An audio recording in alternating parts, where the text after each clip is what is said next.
I just found this tied to a tree back there. Somebody did this. Hello? We're looking for a phone. One wrong turn made four first on deadly ground. Ends trespass error around every turn. There's turn. I'm gonna die.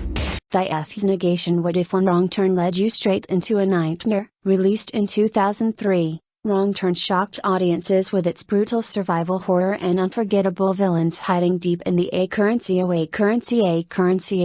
squared. On Ms. Cinema Race, we dive into this cult horror film with a full review and chilling behind-the-scenes facts that will make you think twice before taking the road less traveled. The Lord of the Rings, The Fellowship of the Ring is a 2001 epic fantasy adventure movie directed by Peter Jackson. The screenplay was written by Fran Walsh, Philippa Boyens, and Peter Jackson. The film is based on the 1954 novel The Fellowship of the Ring by J.R.R. Tolkien, which is the first book in the Lord of the Rings series. This movie is the first part of the Lord of the Rings trilogy. It features a large cast of well-known actors, including Elijah Wood, Ian McKellen, Liv Tyler, Viggo Mortensen, Sean Astin, Kate Blanchett, John Rhys-Davies, Billy Boyd, Dominic Monaghan, Orlando Bloom, Christopher Lee, Hugo Weaving, Sean Bean, Ian Holm, and Andy Serkis. The story takes place in the fantasy world of Middle-earth and follows the rise of the Dark Lord Sauron, who is searching for the One Ring, an object that holds a great part of his power. The ring eventually comes into the possession of a young hobbit named Frodo Baggins. As the fate of Middle-earth hangs in danger, Frodo is given the task of destroying the ring. He is joined by 8 companions who form the Fellowship of the Ring, and together they begin a dangerous journey to Mount Doom in the land of Mordor, the only place where the ring can be destroyed. The film was financed and distributed by the American studio New Line Cinema, but it was entirely filmed and edited in New Zealand, Peter Jackson's home country, at the same time as the other 2 films in the trilogy. The movie premiered on December 10, 2001 at the Odeon Leicester Square Inches, London. It was released shortly after, on 19th of December in the United States and on 20th of December in New Zealand. The film received widespread praise from both critics and audiences, who saw it as a major achievement in filmmaking and a turning point for fantasy movies. It was especially praised for its visual effects, acting performances, direction, screenplay, music, and its loyalty to Tolkien's original book. During its original theatrical run, the film earned $868 million worldwide, making it the second highest-grossing movie of 2001 and one of the highest-grossing films of all time at that point. After later re-releases, its total worldwide earnings increased to $887.8 million. Like the other films in the trilogy, The Fellowship of the Ring is widely regarded as one of the greatest and most influential films ever made. It received many awards and nominations, including 13 nominations at the 74th Academy Awards, where it won awards for Best Cinematography, Best Makeup, Best Original Score, and Best Visual Effects. In 2007, the American Film Institute included the movie in its list of the 100 greatest American films in history, making it the newest film and the only one from the 21st century to be selected. In 2021, the film was chosen for preservation in the United States National Film Registry by the Library of Congress because of its cultural, historical, and artistic importance. The story continued with 2 sequels, The Two Towers released in 2002 and The Return of the King released in 2003. During the Second Age of Middle-earth, the leaders of elves, dwarves, and men are each given powerful rings. Without their knowledge, the Dark Lord Sauron secretly forges the One Ring deep inside Mount Doom. He pours much of his own power into this ring so he can control the others and rule all of Middle-earth. A final alliance of elves and men rises up and fights Sauron's armies in Mordor. In the battle, Isildur of Gondor cuts the ring from Sauron's hand, defeating him and reducing him to a powerless spirit. This event marks the beginning of the Third Age. However, the ring slowly corrupts Isildur, and instead of destroying it, he keeps it. Soon after, Isildur is killed by orcs, and the ring is lost in a river, where it remains hidden for 2,500 years. Eventually, it is found by a creature named Gollum, who keeps it for more than 4 centuries. The ring later abandons Gollum and is discovered by a hobbit called Bilbo Baggins. 60 years later, Bilbo celebrates his 111th birthday in the Shire with his old friend,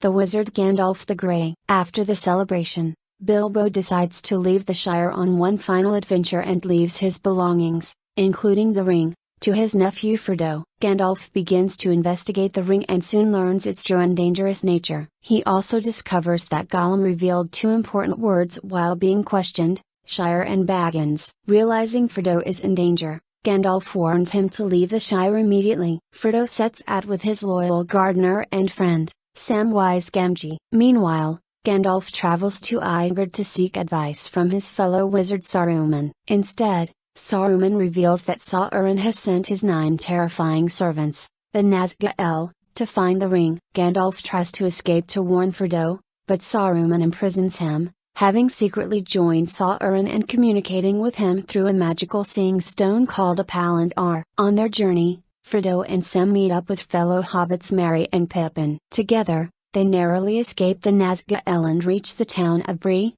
where they are supposed to meet Gandalf. When Gandalf does not arrive, they are helped by a mysterious ranger named Strider. While traveling to Rivendell, the group is attacked by the Nazgûl and Weathertop, and Frodo is badly wounded by a Morgul blade. Arwen, an elf and Strider's beloved, finds them and rescues Frodo, carrying him to Rivendell to be healed. There, Frodo reunites with Gandalf, who escaped from Isengard with the help of a great eagle. That night, Arwen tells Strider that she is willing to give up her immortality to be with him. After learning of Saruman's betrayal, and realizing they now face danger from both Sauron and Saruman, Lord Elrond, Arwen's father, calls a council in Rivendell. Elves, men, and dwarves attend, along with Frodo and Gandalf. The council decides that the One Ring must be destroyed in the fires of Mount Doom. Frodo bravely volunteers to take on this task. He is joined by Gandalf, Sam, Merry, and Pippin,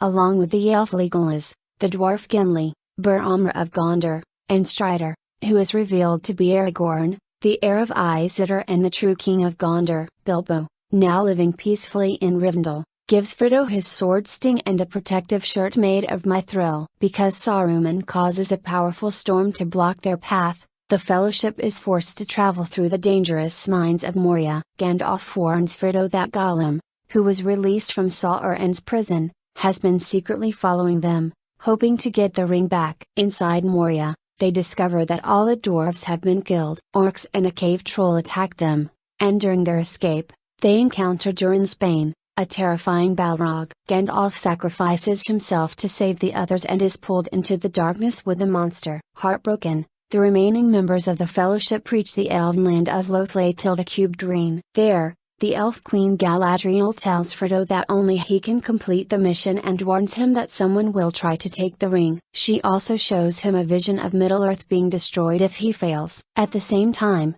Saruman begins creating a powerful army of rakhti in Isengard, planning to destroy the Fellowship and take the ring for himself. The Fellowship continues their journey by river to Parth Galen. Just as Galadriel predicted, Frodo wanders off and is confronted by Boromir, who is tempted by the ring and tries to take it. Soon after, rakhti attack the group. Their leader, Lurtz, mortally wounds Boromir as he bravely tries to protect Merry and Pippin, who are captured. Aragorn arrives in time to kill Lurtz and stays with Boromir as he dies, promising to help Gondor in the coming war. Fearing that the ring will corrupt everyone around him, Frodo decides to continue the journey to Mordor alone. Sam refuses to leave him and follows, keeping his promise to protect Frodo. Meanwhile, Aragorn, Legolas, and Gimli set off to rescue Merry and Pippin, while Frodo and Sam head toward Mordor through the rocky lands of Emyn Muil. The story unfolds in the idyllic Shire, where hobbits live simple, peaceful lives untouched by the wider world's turmoil. Frodo Baggins, a young hobbit, inherits a mysterious ring from his uncle Bilbo during a grand birthday celebration. Unbeknownst to Frodo, this is the One Ring, forged by the Dark Lord Sauron millennia ago to dominate all of Middle-earth. The ring's history is revealed through a prologue that recounts the forging of the Great Rings, 3 for the elves, 7 for the dwarves, 9 for men, and one master ring to rule them all. Sauron's defeat in the last alliance of elves and men saw the ring cut from his hand by Isildur, who succumbed to its corrupting power and kept it, leading to its loss in the Anduin River. Centuries later, it was found by Gollum, then passed to Bilbo during his adventures. As Frodo learns of the ring's true nature from the wizard Gandalf, who suspects its malevolent origins, the plot accelerates. Gandalf confirms the ring's identity by casting it into fire, revealing ancient inscriptions in the Black Speech of Mordor. With Sauron's forces rising again,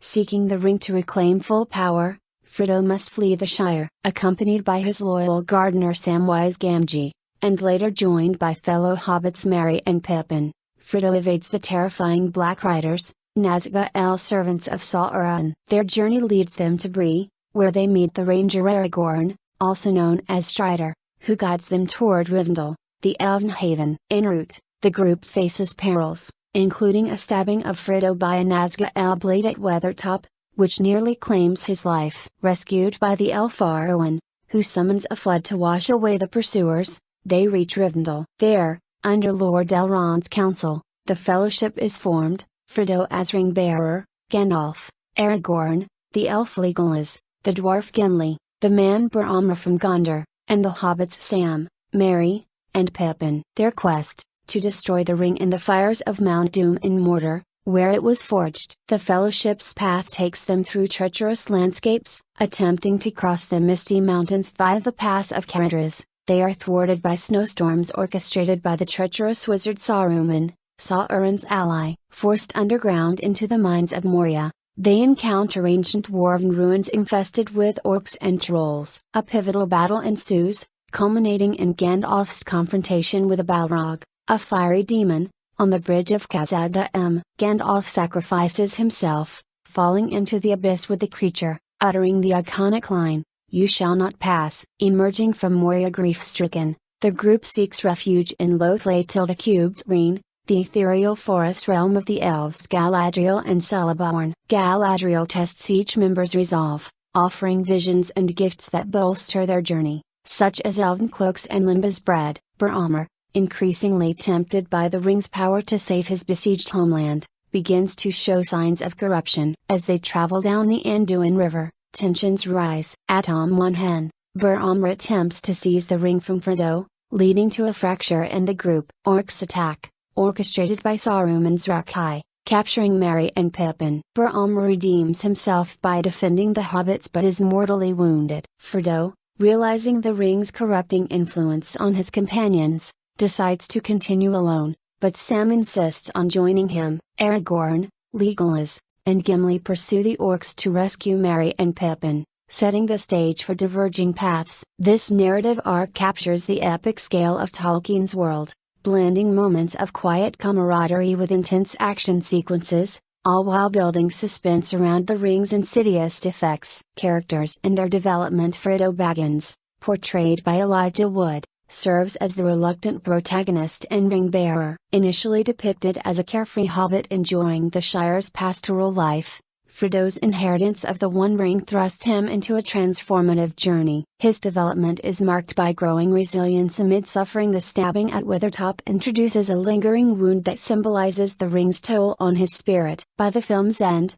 Frodo's decision to proceed alone reflects his maturation from naive innocence to burdened determination, highlighting themes of sacrifice and isolation. Wood's performance conveys this through subtle expressions of fear and resolve, making Frodo's internal struggle palpable. Samwise Gamgee, played by Sean Astin, is Frodo's steadfast companion, embodying loyalty and humility. Starting as a simple gardener eavesdropping on Gandalf's revelations, Sam's arc evolves into one of unwavering support. His famous line, "I made a promise, Mr. Frodo," a promise, underscores his role as the emotional anchor. Unlike Frodo's introspective nature, Sam's development is practical. He grows from a hesitant traveler to a fierce protector, as seen when he drowns his fear to cross the Anduin with Frodo. Astin's portrayal adds warmth and groundedness, contrasting the epic's grandeur. Gandalf the Grey, brought to life by Ian McKellen, is the wise mentor figure whose depth unfolds through layers of power and vulnerability. Introduced as a fireworks-wielding wizard at Bilbo's party, Gandalf's scholarly pursuit of the ring's history reveals his strategic mind. His sacrifice in Moria marks a pivotal development, shifting from guide to martyr, yet hinting at greater mysteries. McKellen's nuanced performance balances Gandalf's authoritative presence with moments of doubt, such as his hesitation before entering Moria, enriching the character's archetypal role. Aragorn, alias Strider, played by Viggo Mortensen, represents the hidden king archetype. Debuting as a shadowy ranger in Bree, his development involves revealing his royal heritage. As Isildur's heir, Aragorn's internal conflict, a fear of repeating Isildur's failure with the ring, drives his growth from reluctant leader to committed protector. Key moments, like his vigil over Frodo post-Weathertop or his decision to let Frodo go, showcase his evolution toward embracing destiny. Mortensen's rugged charisma and physicality, including his real-life sword training, add authenticity to Aragorn's warrior poet persona. Boromir, portrayed by Sean Bean, is a tragic figure whose development explores temptation and redemption. As Gondor's captain, he joins the Fellowship with noble intentions but succumbs to the ring's lure, seeing it as a weapon against Sauron. His arc peaks in the confrontation with Frodo at Hain, where desperation turns to aggression. Boromir's death, defending Merry and Pippin, redeems him, with his confession to Aragorn highlighting human frailty. Bean's intense performance captures Boromir's pride and ultimate humility, making him a cautionary tale. Legolas, the elf archer played by Orlando Bloom, and Gimli, the dwarf warrior portrayed by John Rhys-Davies, provide contrasting developments through their budding friendship. Legolas starts as aloof and graceful, his elven senses aiding in battles like the orc skirmish in Moria. Gimli begins gruff and prejudiced against elves, mourning his kin in Moria. Their banter evolves into mutual respect, symbolizing unity across races. Bloom's agility and Rhys-Davies' boisterous energy enhance their dynamic, with Gimli's comic relief lightening tense moments. Merry and Pippin, played by Dominic Monaghan and Billy Boyd, are the mischievous hobbits whose growth from pranksters to heroes adds levity and heart. Initially causing trouble by stealing fireworks, their capture by orcs forces maturity. Pippin's curiosity in Moria awakens the Balrog, teaching consequences, while Merry's resourcefulness shines in escapes. Their arcs foreshadow greater roles, with Monaghan and Boyd's chemistry infusing humor amid peril. Supporting characters like Bilbo Baggins, Ian Holm, whose ring obsession hints at corruption, Galadriel, Kate Blanchett, whose mirror visions test wills, and Saruman, Christopher Lee, the fallen wizard whose betrayal amplifies threats, enrich the ensemble. Each character's development interweaves with the ring's influence, driving the narrative's emotional depth. Themes and analysis. The film delves deeply into the theme of heroism as a corrupting force, particularly through the lens of innocence lost. Frodo's journey from the Shire's tranquility to Mordor's shadows illustrates how noble quests erode purity. The ring symbolizes absolute power's allure, corrupting even the virtuous, as seen in Boromir's downfall and Gandalf's refusal to take it, fearing his own transformation. This theme echoes Tolkien's World War I experiences, where ordinary individuals face extraordinary evils, questioning whether heroism preserves or destroys the self. Friendship and fellowship emerge as counterforces to isolation and corruption. The titular group's formation in Rivendell represents diverse races uniting against division, with bonds like Frodo and Sam's underscoring loyalty's redemptive power. Yet, the ring's limits on fellowship are evident. It burdens the bearer, fostering distrust, as in Boromir's temptation. Spark Notes highlights how the ring enforces solitude, testing communal ties. This dynamic analyzes good versus evil not as binaries but as internal struggles, with characters like Gollum foreshadowing the ring's dehumanizing effects. Environmental themes weave through the narrative, portraying industrialization as destructive. Saruman's deforestation of Isengard to fuel armies contrasts the Shire's harmony with nature, critiquing modernity's ravages. Tolkien's love for England's countryside informs this, with the film's visuals amplifying the loss of natural beauty amid war. The structure follows a three-act paradigm. Act 1 establishes Frodo's ordinary world and inciting incident with the ring. Act 2 builds through alliances and trials like Moria. Act 3 culminates in the breaking at Amonhen, scattering the group for sequels. This classical narrative enhances thematic depth, with motifs like light versus darkness or Gandalf's staff illuminating Moria symbolizing hope amid despair. Musical themes, analyzed in forums, parallel character arcs. The Shire's whimsical melody evolves into somber tones as innocence fades, reinforcing thematic progression. The film's adaptation choices, like expanding Arwen's role, add romantic elements while preserving Tolkien's mythic tone, inviting analysis of fidelity versus cinematic needs. Overall, the themes interrogate power's cost, unity's fragility, and heroism's paradoxes, making the film a profound exploration of human and hobbit nature. Production history and behind the scenes. The production of the 2001 film began as an ambitious adaptation of J.R.R. Tolkien's epic, helmed by director Peter Jackson. Initially pitched as a two-film project to Miramax in the mid-1990s, creative differences led to a move to New Line Cinema, who boldly expanded it to a trilogy. Jackson, known for low-budget horrors like Braindead, assembled a New Zealand-based team, leveraging the country's landscapes to stand in for Middle-earth. Filming spanned 14 months from October 1999 to December 2000, with a 274-day schedule using 21 cameras and over 2,400 crew members. Principal photography occurred across New Zealand, with Wellington as a hub. Iconic locations included Matamata for the Shire, Hobbiton set built a year in advance for authenticity, and Tongariro National Park for Mordor's volcanic terrains. The production built 64 miniature sets, some intricately detailed for close-ups, blending practical effects with emerging CGI. Behind-the-scenes anecdotes reveal the grueling yet collaborative atmosphere. Viggo Mortensen broke a toe kicking an orc helmet but continued filming, using the pain for Aragorn's grief scene. Ian Cullen's Gandalf beard required daily application, and he improvised lines like "A wizard is never late." The cast formed real bonds. The Hobbit actors got matching tattoos post-production. Challenges included weather disruptions as snowstorms halted characters' shoots and injuries,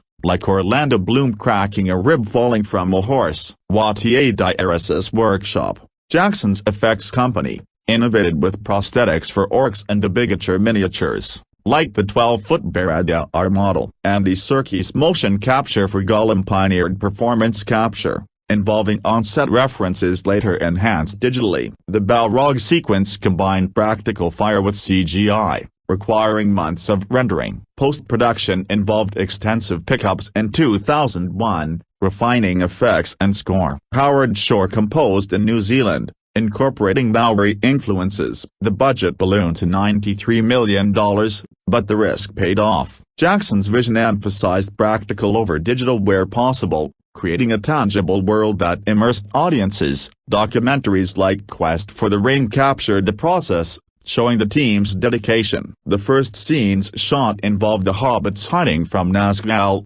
setting a tone of peril from day one. This holistic approach transformed Tolkien's prose into a cinematic milestone. Cinematography, visual effects, and music. Andrew Lesnie's cinematography captures Middle-earth's vastness through sweeping aerial shots and intimate close-ups, using natural light to evoke mood. The Shire's warm, golden hues contrast Mordor's desaturated palettes, symbolizing innocence versus corruption. Leslie employed anamorphic lenses for epic scope, with dynamic camera moves like the Weathertop chase enhancing tension. His work earned an Oscar, praised for blending grandeur with character focus. Visual effects, led by Wattier Dieris's digital, revolutionized filmmaking with 540 shots. Innovations included massive software for orc armies, simulating thousands of agents and battles like the prologues. The cave troll and Balrog combined animatronics with CGI, while forced perspective scaled hobbits using ping-pong balls for eye lines. Gollum's early appearance used rotoscoping over Serkis, foreshadowing advanced mocap. The effects team scale models, like Gordon Tower, integrated seamlessly with digital extensions. Howard Shore's score, another Oscar winner, weaves leitmotifs for themes and cultures. The Shire's folksy whistle, Mordor's industrial percussion, Rivendell's ethereal choir, and As May It Be closes the film poignantly. Shore's orchestration, recorded with the London Philharmonic, immerses viewers, with diegetic songs like Bilbo's "The Road Goes Ever On" adding lore. The music's evolution mirrors the narrative's darkening tone. Together, these elements create a cohesive visual and auditory tapestry, setting standards for fantasy cinema. Critical reception and cultural impact. Upon release, the film garnered widespread acclaim, earning a 91% on Rotten Tomatoes and 8.9 on IMDb from over 2 million votes. Critics lauded its faithful adaptation, stunning visuals,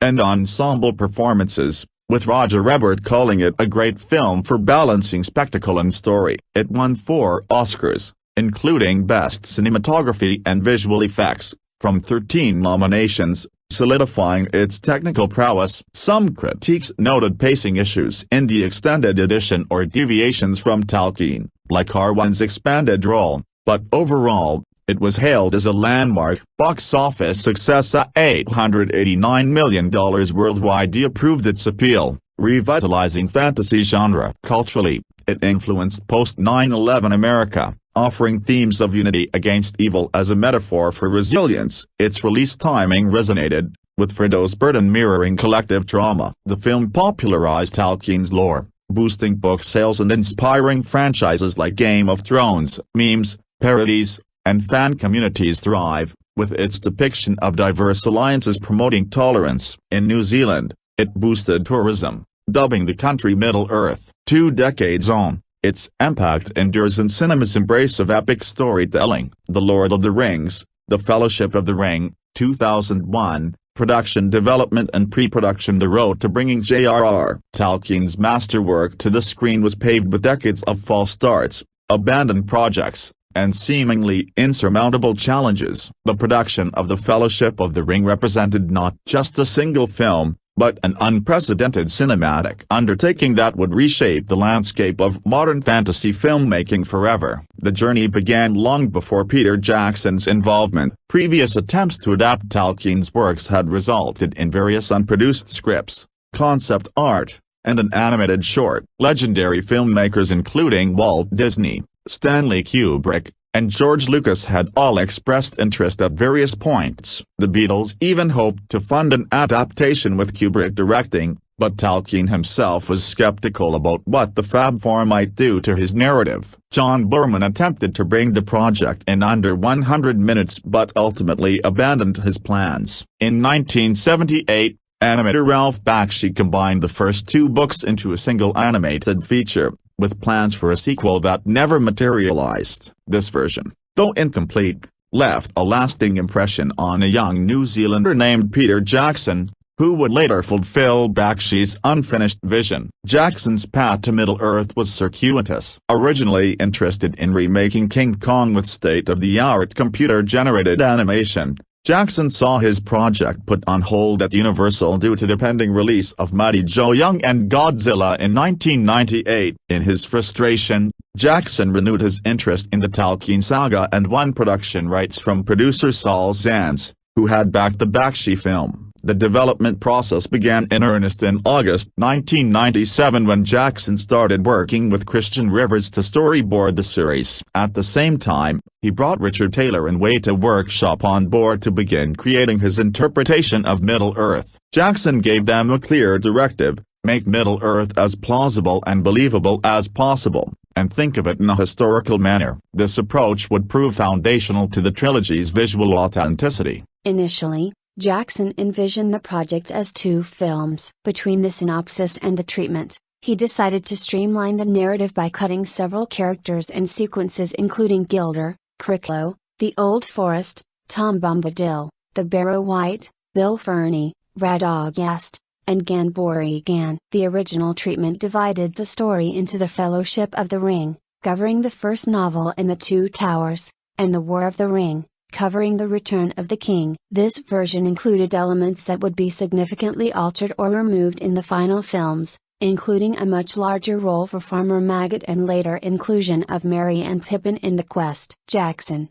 along with screenwriters Fran Walsh and Philip Boyens, began crafting the screenplay in 1997. Their main objective was to create a film focused primarily on Frodo and the Ring, which Jackson described as the backbone of the story. They made numerous changes to Tolkien's narrative for pacing and character development. The prologue condensed Tolkien's elaborate backstory, transforming the last alliance's 7-year siege of Barad-dûr into a single battle sequence. The 17-year gap between Gandalf leaving the ring to Frodo and returning to reveal its inscription was compressed for timing reasons. The project initially found a home at Miramax, where Harvey Weinstein became involved. However, Weinstein eventually agreed to put the project into turnaround, though his conditions were designed to prevent another studio from picking it up. Jackson managed to secure a meeting with New Line Cinema CEO Robert Shaye, who not only accepted the project but requested that it be expanded from 2 films into a trilogy. This decision would prove transformative, allowing for more faithful adaptation of Tolkien's work and setting the stage for an unprecedented cinematic achievement. New Line Cinema had compelling reasons to believe the trilogy would succeed, which led them to commit to the ambitious project. Final cut rights were contractually shared between Jackson and Bob Shaye, though there was never any interference with Jackson's vision. Initially, each film had a production budget of $60 million, but after a 26-minute preview of The Fellowship of the Ring was presented at the 2001 Cannes Film Festival, New Line Cinema accepted Jackson's request for an increased budget, ultimately investing approximately $180 million in the first film alone. In November 1997, Alan Lee and John Howe joined as the trilogy's primary conceptual designers. Both had extensive previous experience as illustrators for Tolkien's books and various tie-ins. Lee focused on creating locations such as Rivendell, Isengard, Moria, and Lothletilde Green, giving Art Nouveau and geometric influences to the elves and dwarves respectively. Though Howe contributed designs for Bag End and the Argonath, he concentrated primarily on character armor design, having studied it throughout his entire life. Their combined vision would prove instrumental in establishing the visual language of Middle-earth. Weta Workshop and the art department continued the design process throughout pre-production. Grant Major translated the art department's designs into actual architecture, while Dan Hanna scouted locations across New Zealand. The scale of preparation was staggering, with every detail considered and reconsidered to ensure authenticity and visual cohesion. On April 1, 1999, Angela Dixon joined the production as costume designer. She and a team of 40 seamstresses created an astonishing 19,000 costumes for the trilogy. Each principal character required approximately 40 versions of their costume for the actor and their various doubles. The costumes were deliberately worn out to create an impression of age and hard travel, adding to the film's sense of realism. The casting process was equally extensive and occasionally dramatic. Elijah Wood was the first actor cast on July 7, 1999, after he sent in an audition dressed as Frodo, reading lines from The Lord of the Rings. Wood was selected from 150 actors who auditioned. For the role of Gandalf, numerous established actors were approached. Sean Connery was offered the part but didn't understand the plot. Patrick Stewart turned it down because he disliked the script. Patrick McGoohan was offered the role but declined due to health issues. Anthony Hopkins, Christopher Plummer, Richard Harris, John Astin, David Bowie, and Sam Neill were all either considered or approached for the role. Neill actually declined due to a scheduling conflict with Jurassic Park 3. Before being cast, Ian McKellen had to coordinate his schedule with 20th Century Fox due to a 2-month overlap with X-Men. McKellen based his Gandalf accent on a recording of Tolkien reading The Hobbit,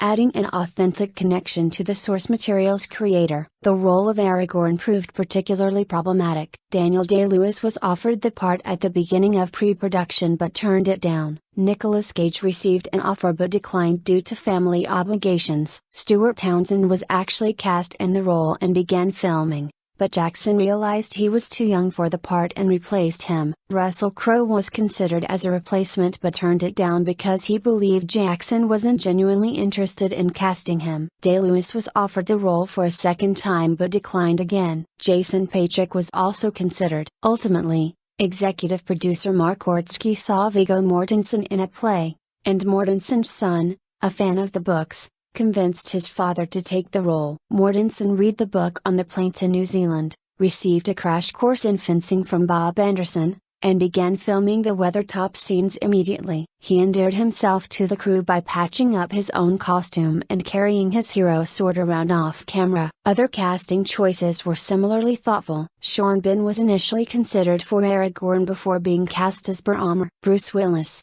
a fan of the books, expressed interest in the Boromir role, while Liam Neeson was sent the script but passed. For the role of Samwise Gamgee, James Corden, Graham Norton, and Corey Feldman all auditioned before Sean Astin was cast. Billy Boyd and Dominic Monaghan were cast as Pippin and Merry respectively, with Monaghan originally auditioning for Frodo. John Rhys-Davies took on the challenging role of Gimli despite the heavy prosthetics that would eventually cause eczema around his eyes. He also played Gimli's father Gla tilde and in the scene where the Fellowship is formed. Orlando Bloom initially auditioned for Faramir, who appears in the second film, before being cast as Legolas. Liv Tyler was cast as Arwen after the filmmakers saw her performance in Plunkett McLean, with New Line Cinema eager to have at least one Hollywood star in the ensemble. Helena Bonham Carter had expressed interest in the role. Tyler came to shoot on short occasions, unlike the rest of the cast,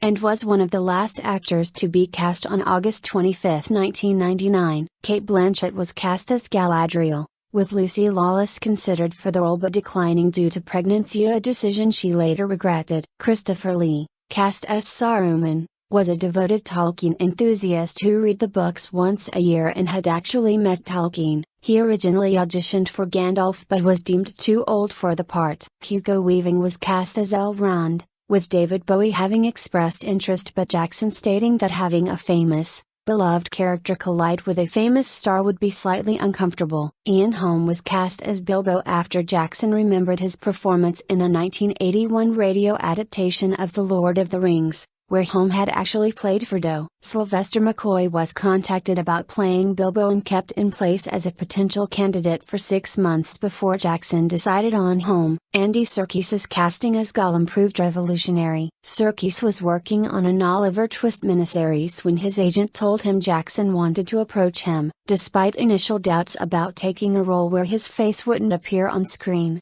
Serkis's performance would pioneer motion capture technology and create one of cinema's most memorable characters. Before filming began on October 11, 1999, the principal actors underwent 6 weeks of intensive training in sword fighting, with legendary swordmaster Bob Anderson, horse riding, and boating. Jackson hoped these activities would allow the cast to bond, creating chemistry evident on screen while also acclimating them to life in Wellington. The actors were trained to properly pronounce Tolkien's verses, adding linguistic authenticity to their performances. The bonding was so successful that after shooting concluded, 9 cast members representing the Fellowship got tattoos of the Elvish symbol for the number 9. John Rhys-Davies was the lone exception, but his stunt double got the tattoo in his place. Filming principal photography for the Lord of the Rings trilogy was conducted concurrently in New Zealand for 438 days, from October 11, 1999,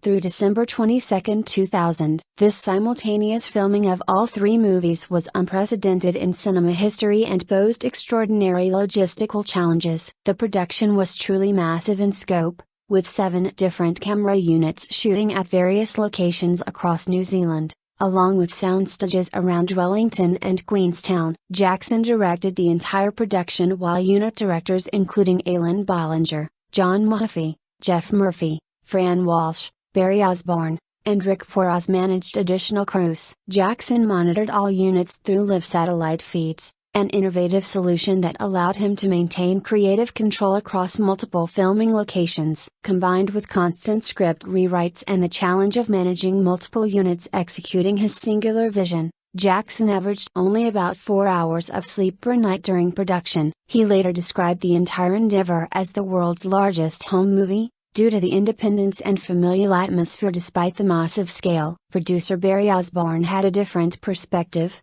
seeing it as a traveling circus. The decision to film in New Zealand was crucial to the production's success. Jackson's native country offered incredibly diverse landscapes that could convincingly portray Tolkien's varied Middle-earth locations. More than 150 different filming locations were used across both the North and South Islands, each carefully selected to match specific settings from the books. The Shire, home to Bilbo and Frodo Baggins, was created on the private Alexander farm near Matamata in the Waikato region of the North Island. The production team planted crops and flowers a year before cameras rolled so that Hobbiton would blend naturally into the landscape. This attention to detail created such a convincing environment that the location has since become a major tourist destination, with the Hobbit holes and Green Dragon Inn remaining as permanent attractions. Wellington, where Jackson's production company Wingnut Films was based, served as the backdrop for multiple locations. The town belt of Mount Victoria,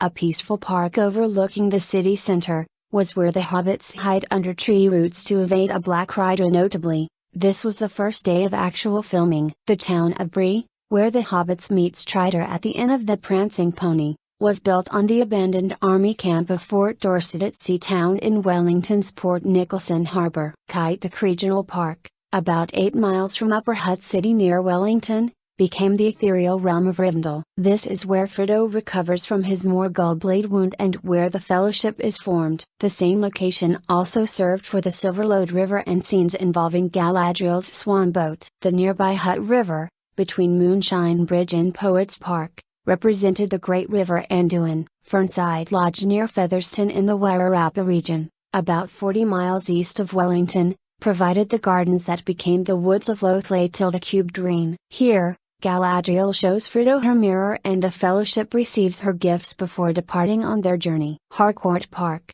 north of Wellington, was transformed into Isengard, Saruman's stronghold. The Whitetree Forest south of Wellington portrayed Trollshaw Forest and the woodlands of Osgiliath. The Keeling Farm in the village of Manigaw, north of Otaki, was where the hobbits escaped the ringwraiths by jumping onto the Buckleberry Ferry. Moving to the South Island, Queenstown and its surrounding areas featured prominently. The Arrow River in the Otago region represented the ford of Brunnen, where Arwen confronts the Nine Nazgûl in one of the film's most dramatic sequences. The Kawa Gorge near Queenstown was used for scenes along the Anduin River. The Arrowtown Recreational Reserve appeared as the West Road, Erosion Hills, and parts of the Misty Mountains. Paradise, near Glenorchy, became the location for several scenes including the approach to Armonhen. The area's dramatic mountain landscapes and ancient beech forests provided the perfect backdrop for the Fellowship's journey through Middle-earth's wilder regions. Tongariro National Park in the central North Island,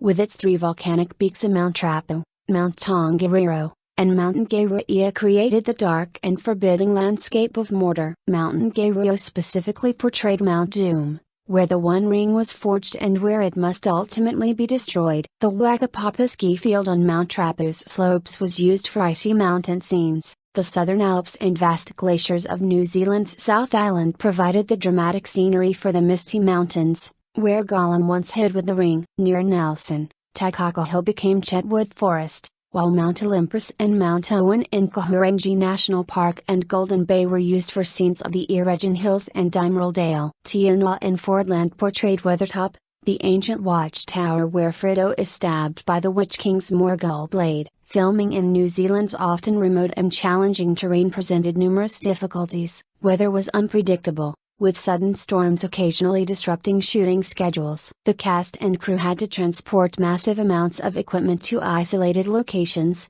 sometimes hiking considerable distances. Some locations were in conservation areas or national parks, requiring special permits and careful environmental management. The physical demands on the actors were considerable. The Hobbit actress Wood, Austin, Boyd, and Monaghan spent long hours in prosthetic feet and endured extensive makeup sessions. Rhys Davis's Gimli prosthetics were particularly challenging, limiting his vision and eventually causing skin problems. Mortensen became famous on set for his dedication, including the incident where he broke his toe kicking an Rakhti helmet but continued the scene, using his genuine pain for his character's anguish. One memorable mistake made it into the finished film. In the Hobbiton scenes, Ian Cullen misjudged his clearance while entering Bilbo's home and painfully struck his head on a low-hanging ceiling beam. However, Cullen's ability to act through the pain and incorporate it into Gandalf's reaction so impressed Jackson that he kept the take in the final cut. The scale of the production required innovative solutions to long-standing filmmaking challenges. To create the illusion of height differences between characters, hobbits, dwarves, humans, Wizards, and Alvesa. The production used a combination of forced perspective, scale doubles, and carefully designed sets. Some scenes required multiple versions of the same set built at different scales. The technology to create seamless digital compositing of actors at different sizes would be refined during post-production, but much of the effect was achieved practically during filming. The Mines of Moria sequence represented one of the most complex filming challenges. The vast underground dwarf kingdom required extensive set construction and careful choreography for the action sequences. The battle with the cave troll and the appearance of the Balrog were meticulously planned and storyboarded. The troll was a combination of practical effects and CGI, requiring the actors to react to something that wouldn't be added until post-production. Gandalf's confrontation with the Balrog on the bridge of Khazad-dûm was another technical marvel. The sequence combined practical effects, miniatures, which the production team called bigatures due to their large scale, and digital effects. Cullen performed against blue screens for many of his shots with the Balrog, requiring him to imagine the demon while delivering his iconic line, "You shall not pass." The Battle of the Last Alliance that opens the film required coordinating hundreds of extras, elaborate costumes and armor, and complex stunts. The sequence was designed to immediately establish the epic scale of Middle-earth and the terrible power of Sauron. The explosion of Sauron when Isildur cuts the ring from his hand was a bold visual choice not explicitly described in Tolkien's text but effectively communicated the Dark Lord's temporary defeat. The practical effects work by Richard Taylor and Weta Workshop was extraordinary. They created thousands of weapons, pieces of armor, prosthetics, and props. Every sword, every piece of chainmail, every orc mask was carefully designed and constructed. The attention to detail extended to items that might appear on screen for only seconds, reinforcing the world's authenticity. Throughout filming, the screenplay continued to evolve. Cast members explored their characters, sometimes suggesting changes or offering insights that were incorporated into the script. This collaborative approach allowed the performances to develop organically while maintaining Jackson's overall vision. The Rakhti ambush and Bur-Amra's death, which occur at the beginning of the Two Towers novel, were moved to conclude the Fellowship of the Ring, providing a more satisfying climax for the film's narrative structure. The filmmakers made numerous other adaptations from Tolkien's text. The 17-year gap between Gandalf leaving the ring and returning to reveal its significance was compressed to a matter of months or weeks in the film. Tom Bombadil, a beloved character from the books, was omitted entirely, as were the Barrow Wights and several other characters and sequences deemed unnecessary for the film's pacing. The characterization of some figures was altered for dramatic effect. Aragorn's self-doubt about claiming the throne of Gondor, not present in the books, added internal conflict to his character arc. Arwen's role was significantly expanded from the novels, where she appears primarily in appendices and brief scenes. By giving her Glorfindel's role in rescuing Frodo from the Nazgûl and expanding her romance with Aragorn, the filmmakers provided the trilogy with a more prominent female character and emotional anchor. Filming concluded on December 22, 2000. After 438 days of principal photography, though pickup shoots would continue annually from 2001 to 2003 as Jackson refined and completed the trilogy. The massive amount of footage showed a reportedly enough to fill 600 hours, so would require years of editing and post-production work to transform into the 3 theatrical releases and extended editions. Post-production on The Fellowship of the Ring was as ambitious and groundbreaking as the filming itself. Each film in the trilogy benefited from a full year of post-production before its respective December release, with teams often working right up until October or November before the premiere. The crew would then immediately transition to working on the next installment, creating a continuous cycle of refinement and completion. Jackson originally wanted to edit all 3 films with Jamie Selkirk, but the workload proved overwhelming. The next plan was to have John Gilbert, Michael Horton, and Selkirk edit the 3 films simultaneously, but after a month this arrangement proved too difficult for Jackson to manage effectively. Ultimately, the films were edited consecutively in separate years, though Selkirk continued as supervising editor on the first 2 entries. Daily rushes often lasted up to 4 hours, and by the time The Fellowship of the Ring had been released, Assembly cuts of the other two films already existed. The editing process required brutal choices about what to include and what to cut. With so much footage shot, entire sequences and character moments had to be sacrificed for pacing and runtime considerations. Some of this material would later be incorporated into the extended editions released on home video, which added approximately 30 minutes of footage, additional special effects, and expanded musical cues to create a 228-minute version of the film. The visual effects work was revolutionary for its time. Weta Digital, the computer graphics division of Richard Taylor's Weta workshop, pushed the boundaries of what was possible in digital effects. The creation of the Balrog required rendering software to be developed specifically for the character, combining digital animation with fire and shadow effects to create a demon that was both terrifying and believable. The Nazgûl's digital effects were equally impressive. The wraithworld that Frodo sees when he puts on the ring required a desaturated, ethereal visual treatment that contrasted sharply with the vibrant colors of the normal world. The flood at the fort of Brunnen, where the river rises in the form of horses to sweep away the pursuing ring wraiths, combined practical water effects with extensive digital augmentation. Motion capture technology,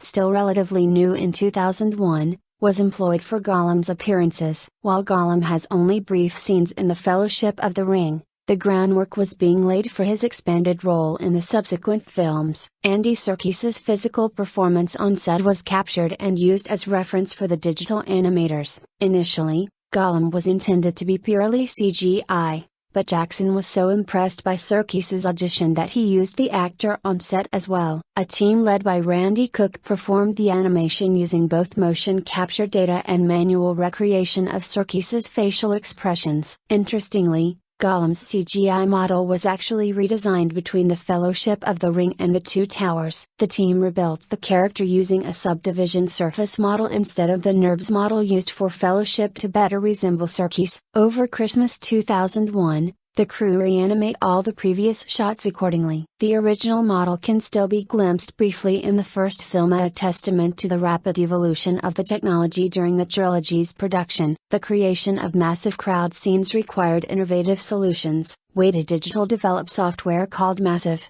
Multiple Agent Simulation System in Virtual Environment, that could generate thousands of individual digital characters, each with its own artificial intelligence, allowing it to react to battlefield conditions. While Massive was used more extensively in the later film's battle sequences, its development began during the production of the Fellowship of the Ring. Color grading and the overall visual aesthetic were carefully controlled in post-production. Each region of Middle-earth was given its own color palette and visual character. The Shire was warm and golden, with rich greens and a soft, nostalgic quality. Rivendell was cool and ethereal, with blue and purple tones suggesting an otherworldly elven haven. Moria was dark and oppressive, with blues and blacks dominating the palette. Lothley cubed green glowed within golden light, creating a mystical atmosphere. These visual themes helped orient audiences and reinforce the distinct character of each location. The sound design and mixing were equally crucial to the film's success. The sound of the ring itself is subtle,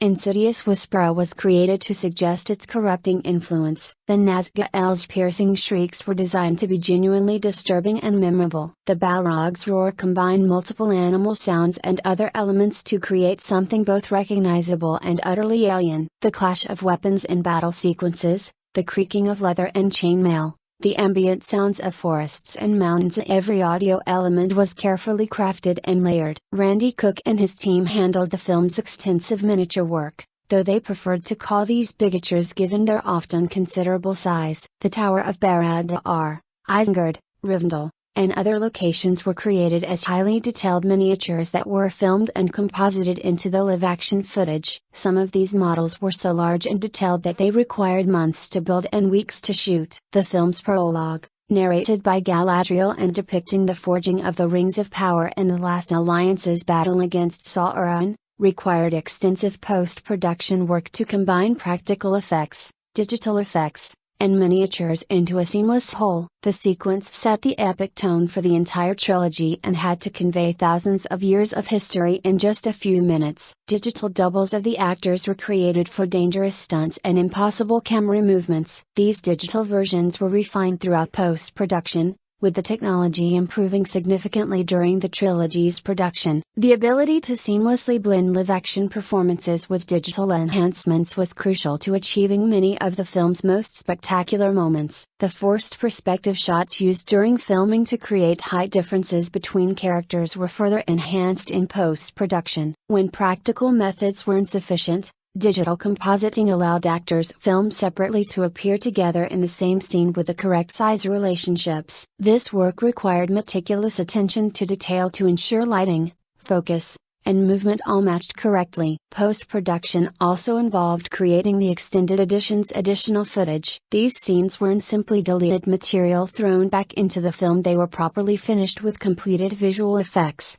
sound design, and musical scoring. Some sequences required new effects work that hadn't been completed for the theatrical release. The extended edition's additional scenes included more character development, expanded world building, and sequences that provided context for events in later films. Music. Howard Shore's musical score for The Fellowship of the Ring stands as one of the most sophisticated and memorable film scores in cinema history. Shore, a respected composer. The ultimate home video release came on November 30, 2020, in the United Kingdom and December 1, 2020, in the United States, when The Fellowship of the Ring was released on Ultra HD Blu-ray along with the other films in the trilogy. This release included both theatrical and extended editions and provided 4K resolution with high dynamic range, HDR, offering the most visually stunning home viewing experience yet available. The 4K restoration was supervised by Jackson and the original cinematographer Andrew Lesnie,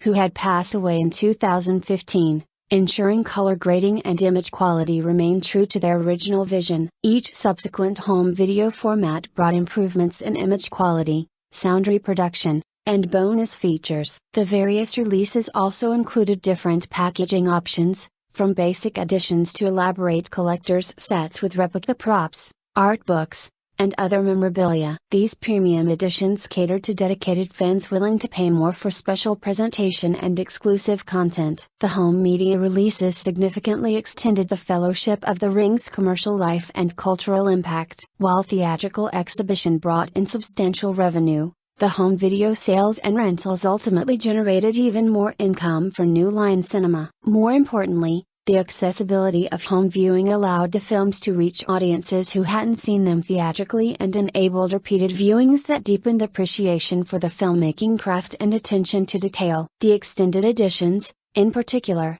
became definitive versions for many fans. The additional footage provided greater character development, world building, and narrative complexity that some felt had been missed in the theatrical cuts. Debates about whether the theatrical or extended versions were superior became a common topic among fans, with passionate advocates for each version's merits. Reception. Box office. The Fellowship of the Ring was an extraordinary commercial success that exceeded even New Line Cinema's optimistic projections. On its opening day, the film grossed $18.2 million in the United States and Canada from 3,359 theaters, while also earning $11.5 million from 13 international territories, including $3 million from 466 screens in the United Kingdom alone. The film's opening weekend performance was exceptional. It grossed $47.2 million in the United States and Canada, claiming the #1 position at the box office and setting a December opening weekend record,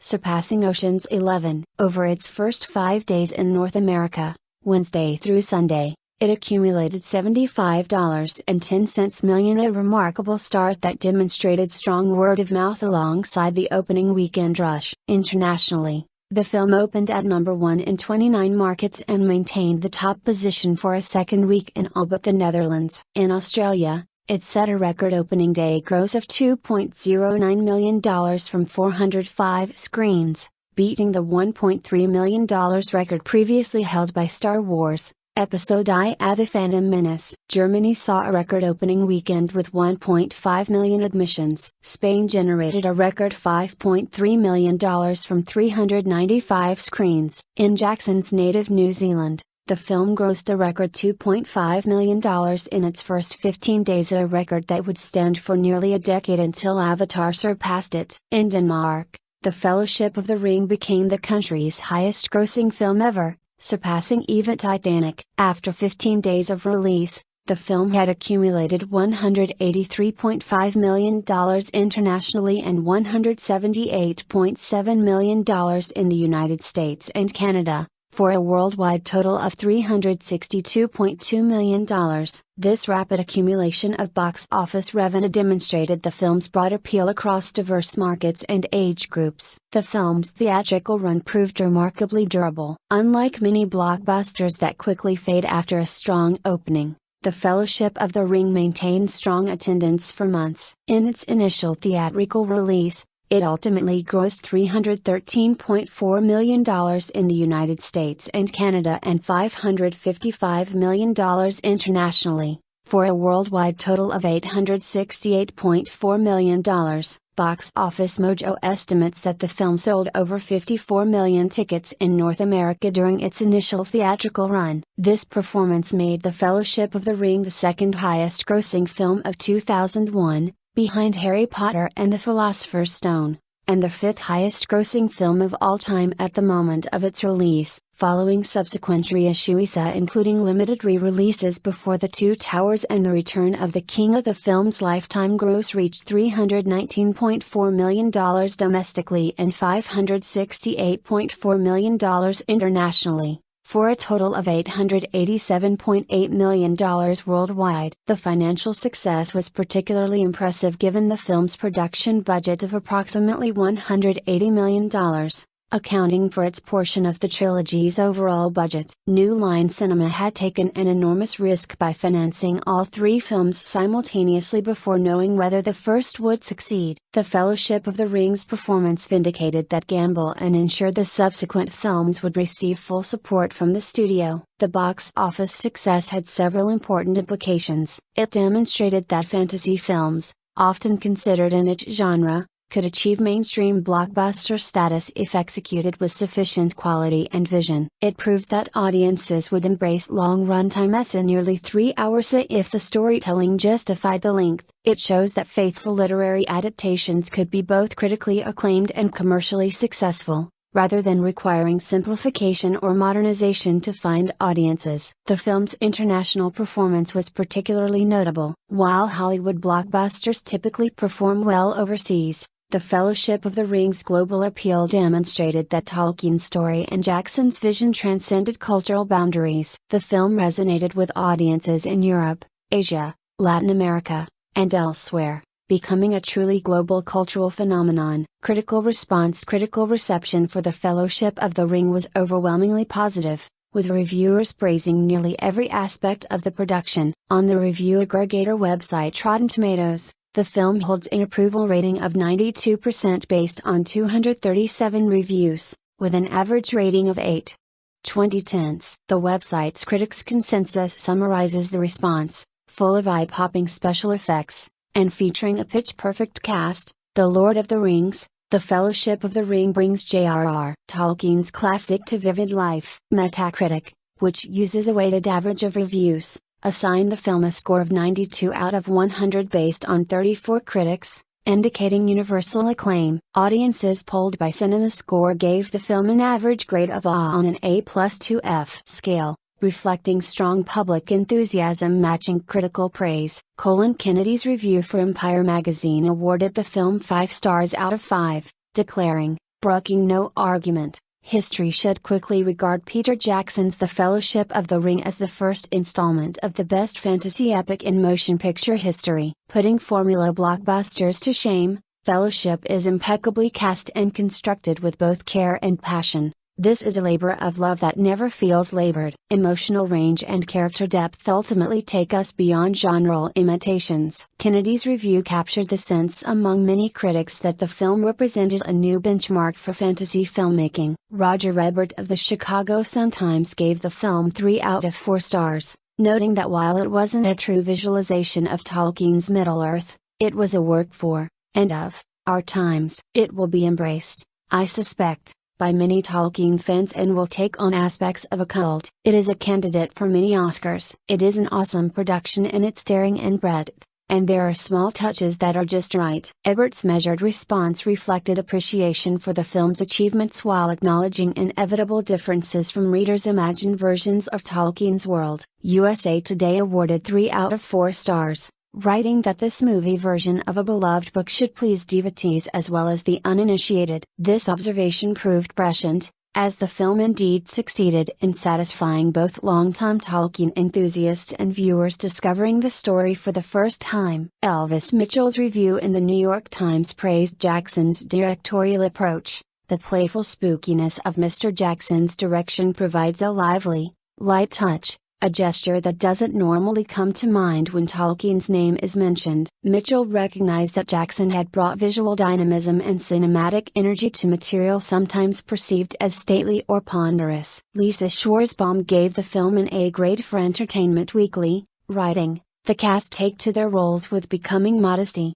certainly, but Jackson also makes it easy for them. His fellowship flows, never lingering for the sake of admiring its own beauty, every detail of which engrossed me. I may have never turned a page of Tolkien, but I know enchantment when I see it." Schwarzbaum's review highlighted the film's accessibility to viewers unfamiliar with the source material and essential quality for mainstream success. The BBC's Snowpiercer awarded 4 stars out of 5, describing it as funny, scary, and totally involving, and writing that Jackson had turned the book's least screen-worthy volume into a gripping and powerful adventure movie. Pierce's observation addressed the adaptation challenge. The Fellowship of the Ring, as a novel, is primarily expository and sets up storylines that would conclude in later volumes. Sean Brooks wrote for The Guardian, rather than a standalone holiday blockbuster, The Fellowship of the Ring offers an epic Act 1, commenting that the ending was closer in spirit to an art house film than a popcorn holiday romp. Brooks recognized that the film's conclusion with the Fellowship broken and the quest incomplete had departed from conventional blockbuster structure but served the larger trilogy's narrative. Rita Kimbley's review in the Washington Post awarded 5 stars out of 5,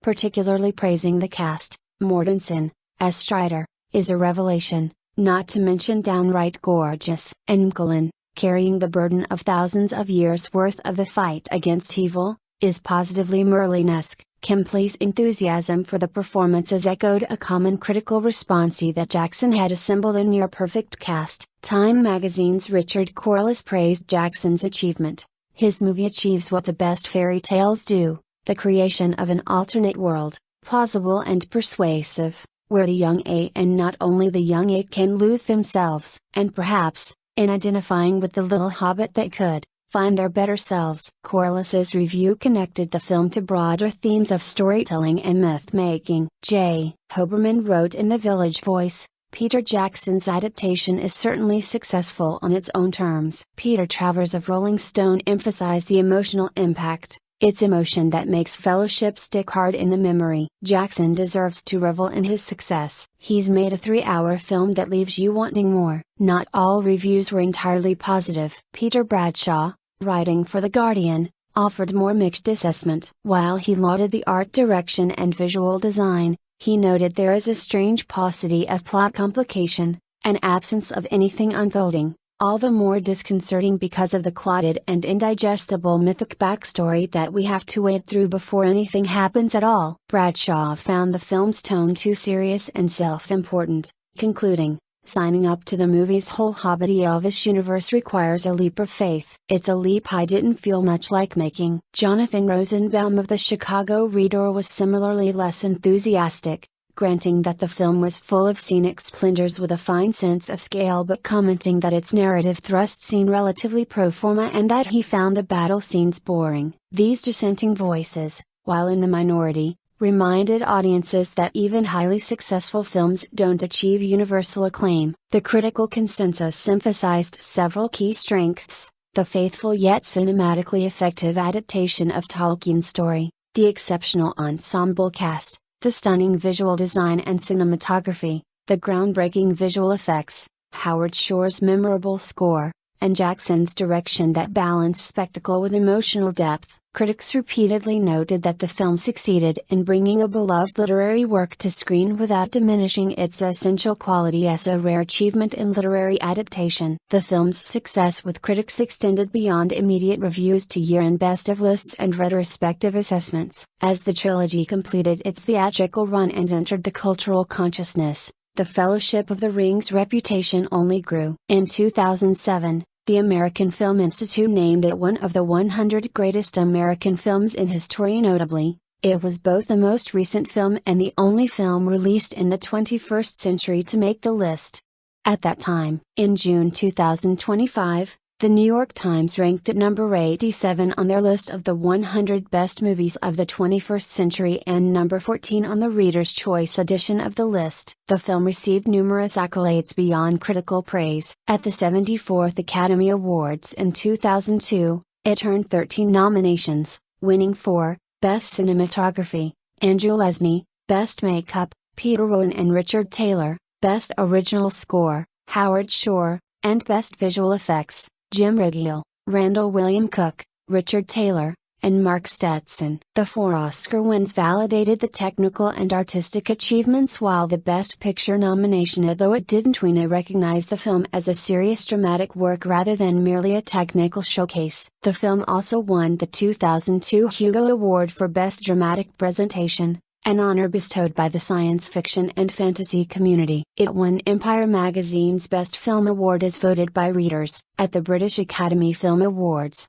BAFTAs, it won 5 awards including Best Film, the David Lean Award for Best Direction, the Audience Award, Best Special Effects, and Best Makeup. The film was nominated for an MTV Movie Award for Best Fight between Gandalf and Saruman, demonstrating its appeal across different audience demographics. In June 2008, the American Film Institute revealed its 10 top 10 out of 10 best films in 10 classic American film genres. The Fellowship of the Ring was acknowledged as the second best film in the fantasy genre, a recognition that placed it in the context of cinema history alongside other genre landmarks. Perhaps the ultimate critical validation came in 2021. When the film was selected for preservation in the United States National Film Registry by the Library of Congress for being culturally, historically, or aesthetically significant. This honor, granted to only a small number of films each year, ensures that the Fellowship of the Ring will be preserved for future generations and recognizes its lasting importance to American and world cinema. The overwhelmingly positive critical response contributed significantly to the film's commercial success and cultural impact. In an era where fantasy films were often dismissed as juvenile escapism,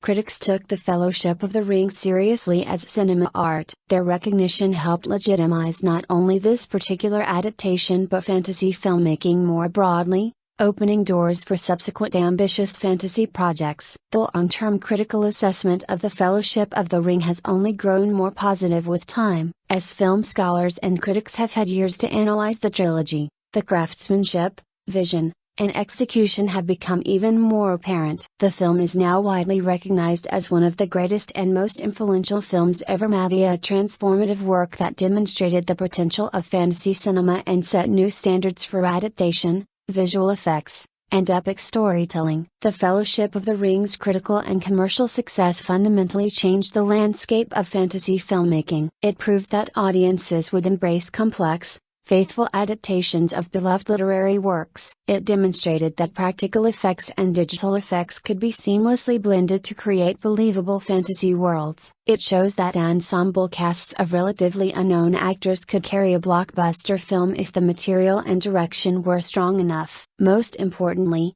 it revealed that genre films such as science fiction, fantasy, horror could achieve the highest levels of cinematic artistry when creators approached them with ambition, care, and vision. The film's legacy extends beyond its immediate success to its influence on subsequent fantasy and adventure films. The Lord of the Rings trilogy inspired a new generation of ambitious literary adaptations, from Harry Potter to the Chronicles of Narnia to Game of Thrones. It established New Zealand as a major filming destination. It advanced motion capture technology that would be used in countless subsequent films. It demonstrated the viability of shooting multiple films simultaneously, a practice that has since been employed by various franchises. 2 decades after its release, The Fellowship of the Ring remains a touchstone of fantasy cinema, a film that captured the imagination of millions worldwide and brought Tolkien's timeless story to audiences in a way that honored the source material while fully embracing the possibilities of cinema. Its achievement stands as testament to what can be accomplished when vision,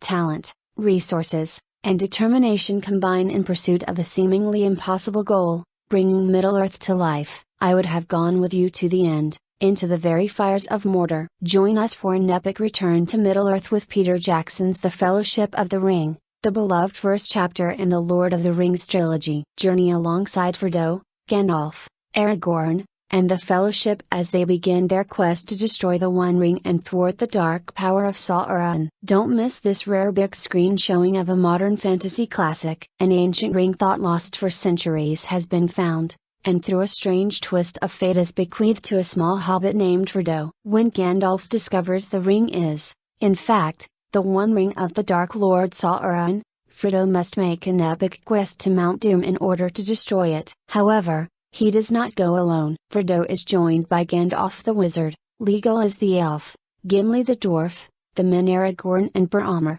and his three hobbit friends Merry, Pippin, and Samwise. Through mountains, snow, darkness, forests, rivers, and plains, facing evil and danger at every corner, the Fellowship of the Ring must go. Their quest to destroy the One Ring is the only hope for the end of the Dark Lord's intended reign over Middle-earth. Rating: PG-13. Runtime: 2 hours, 58 minutes. Genre: adventure, epic, fantasy, adventure, sword sorcery. Quest stars: Elijah Wood, Ian McKellen, Liv Tyler, Orlando Bloom. This show is part of the Weinberg Center's Wonder Book Classic Film Series, celebrating books and classic movies. The Weinberg Center, located in the heart of downtown Frederick, MD, offers a historic venue and classic atmosphere for a memorable film experience. Plan your visit and find information on parking, accessibility, and other amenities. For exclusive perks and early access to programming,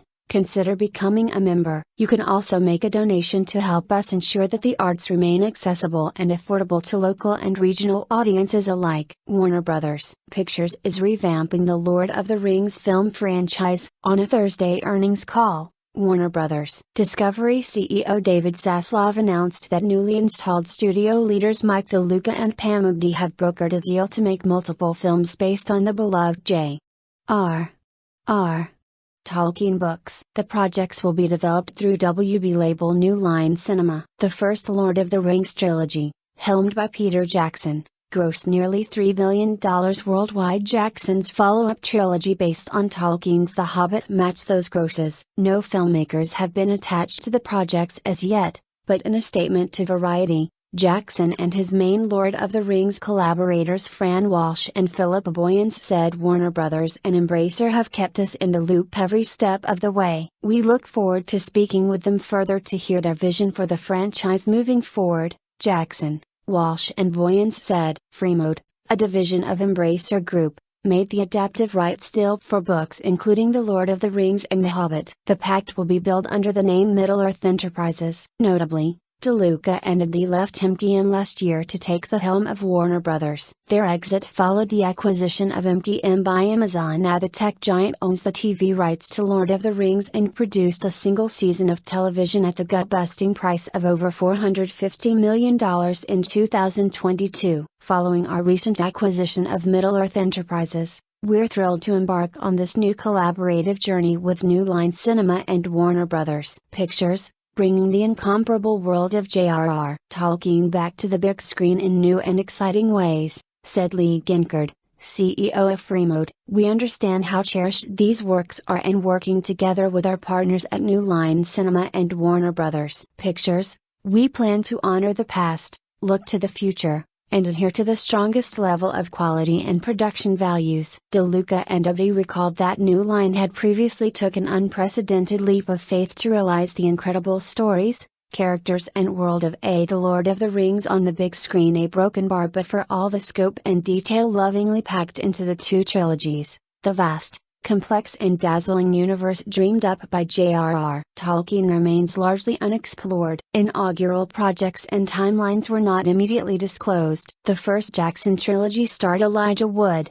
Ian McKellen, Liv Tyler, Viggo Mortensen, Sean Astin, and Cate Blanchett. That trio of films was nominated for 30 Academy Awards and took home 17 trophies, including Best Picture for 2003's The Lord of the Rings, The Return of the King. Warner Brothers has a packed upcoming slate. To round out the second quarter, Shazam! Fury of the Gods will arrive in a matter of weeks. Kicking off the summer is Ezra Miller's The Flash, followed by the hotly anticipated Barbie, from director Greta Gerwig and stars Margot Robbie and Ryan Gosling. In August, Jason Statham will face a prehistoric shark yet again in Meg 2, The Trench, and New Line will roll out DC's Blue Beetle. The end of the year will bring a big hit of Timothée Tilde copyright Chalamet, first in Dune, Part 2. Then in the Candyman origin story Wonka. The musical The Color Purple will close out the year, as will Jason Momoa in Aquaman and the Lost Kingdom. I will admit that before this movie was released, I knew very little about The Lord of the Rings. I can recall my father reading The Hobbit to me and my sister way back in the day, but even that is vague in my memory. The only real reason the movie was on my radar at all as its release neared is because of the excitement from my dad. We all went as a family to see The Fellowship of the Ring shortly after it was released, and I admit I was completely blown away by the entirety of its production. It had been a while since I had seen a movie on that scale. Peter Jackson had taken Tolkien's world where hobbits and elves and orcs existed and managed to bring it to the big screen in such a way that didn't feel like fantasy to me. Middle-earth was as real as my Earth. I recall leaving the theater excited to see more and bummed that I would have to wait an entire year before the second film. We went with my father to see The Two Towers as well as Broken Bar and then Return of the King, where I felt a bittersweet pang that the trilogy had come now to an end. My dad doesn't go to movie theaters much, but he went for those films. He loved them as much as I did, and my family would gather for larger marathons, extended cuts of course. I will be forever grateful to the Fellowship of the Ring for giving me something that I can share with my dad. It doesn't hurt that it's truly the beginning of a masterpiece in filmmaking either. A Ramona comment: I didn't have high hopes for the Fellowship of the Ring. I wanted to. I loved the Tolkien books since first reading them as a teenager, and I loved Peter Jackson since stumbling across a copy of Bad Taste at my local video rental place. I just wasn't sure they were great tastes that would taste great together. You know, high-octane split-stick and high fantasy didn't seem like a slam dunk. I did have some low-level anticipation. A Heavenly Creatures in particular had shown Jackson was capable of more than horror comedy, but I tried to not let myself get too invested. So when I went to the theater to see it, it wasn't even opening night. I couldn't bear to be disappointed on two fronts, especially that year. 2001 was a Broken Bar not a great year, but the Fellowship of the Ring was more than even my secret hopes could have imagined. It was beautiful and frightening and hopeful and wondrous and everything I wanted the Lord of the Rings to be and more. It lifted me up, somehow, and made a world that had gone a little mad seem more sane, just for having this fabulous film in it. To be able to go on this adventure with these friends was a gift that I still treasure. The Fellowship is still my favorite of the trilogy, and the one I've probably rewatched the most. Whenever I'm down or the world gets too crazy, there's always Frodo and Gandalf and Sam in the Fellowship, waiting to take me by the hand and lead me into Middle-earth and let me forget my troubles for a few hours. Bob Cram: A Hobbit's Journey. Much of what makes The Lord of the Rings, The Fellowship of the Ring so distinct from the other Lord of the Rings films is the relatively quaint nature of it. After the epic intro catching us all upon the necessary lore of Middle-earth and how the ever-coveted One Ring to rule them all finds its way into the hands of Bilbo Baggins,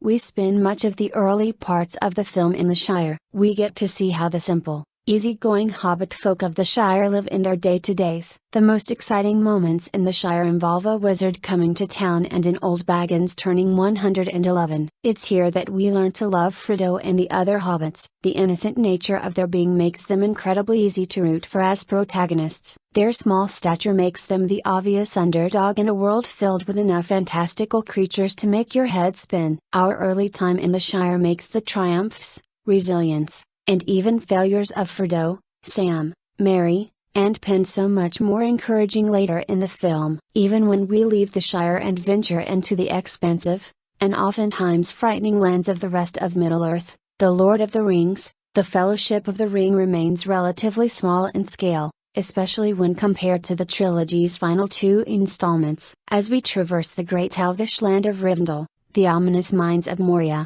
and the decaying scape of Isengard, we are given a partial sense of the epic nature of what's to come in future films. It's that relative modesty that makes The Lord of the Rings, The Fellowship of the Ring one of the most charming films of all time. Filming the unfilmable from the opening moments of The Lord of the Rings, The Fellowship of the Ring, you can feel that this film is unlike any cinematic spectacle to come before it. For decades upon decades, Lord of the Rings was held up as the golden example of a phenomenal book series that could unfortunately never translate to the big screen. Boy were we, society, wrong about that one. Obviously in lesser hands and without the artistic or technical vision of Peter Jackson, this movie could have easily crashed and burned. Lucky for us, instead of being given one of the most legendary disasters of film history, we were gifted with one of the crowning achievements of filmmaking. Perhaps the best creative choice made when undertaking this massive project was Peter Jackson's decision to film much of the film in his native New Zealand. The country's beautiful and varied landscapes serve as the perfect backdrop for the magnificent lands of Middle-earth. To this day,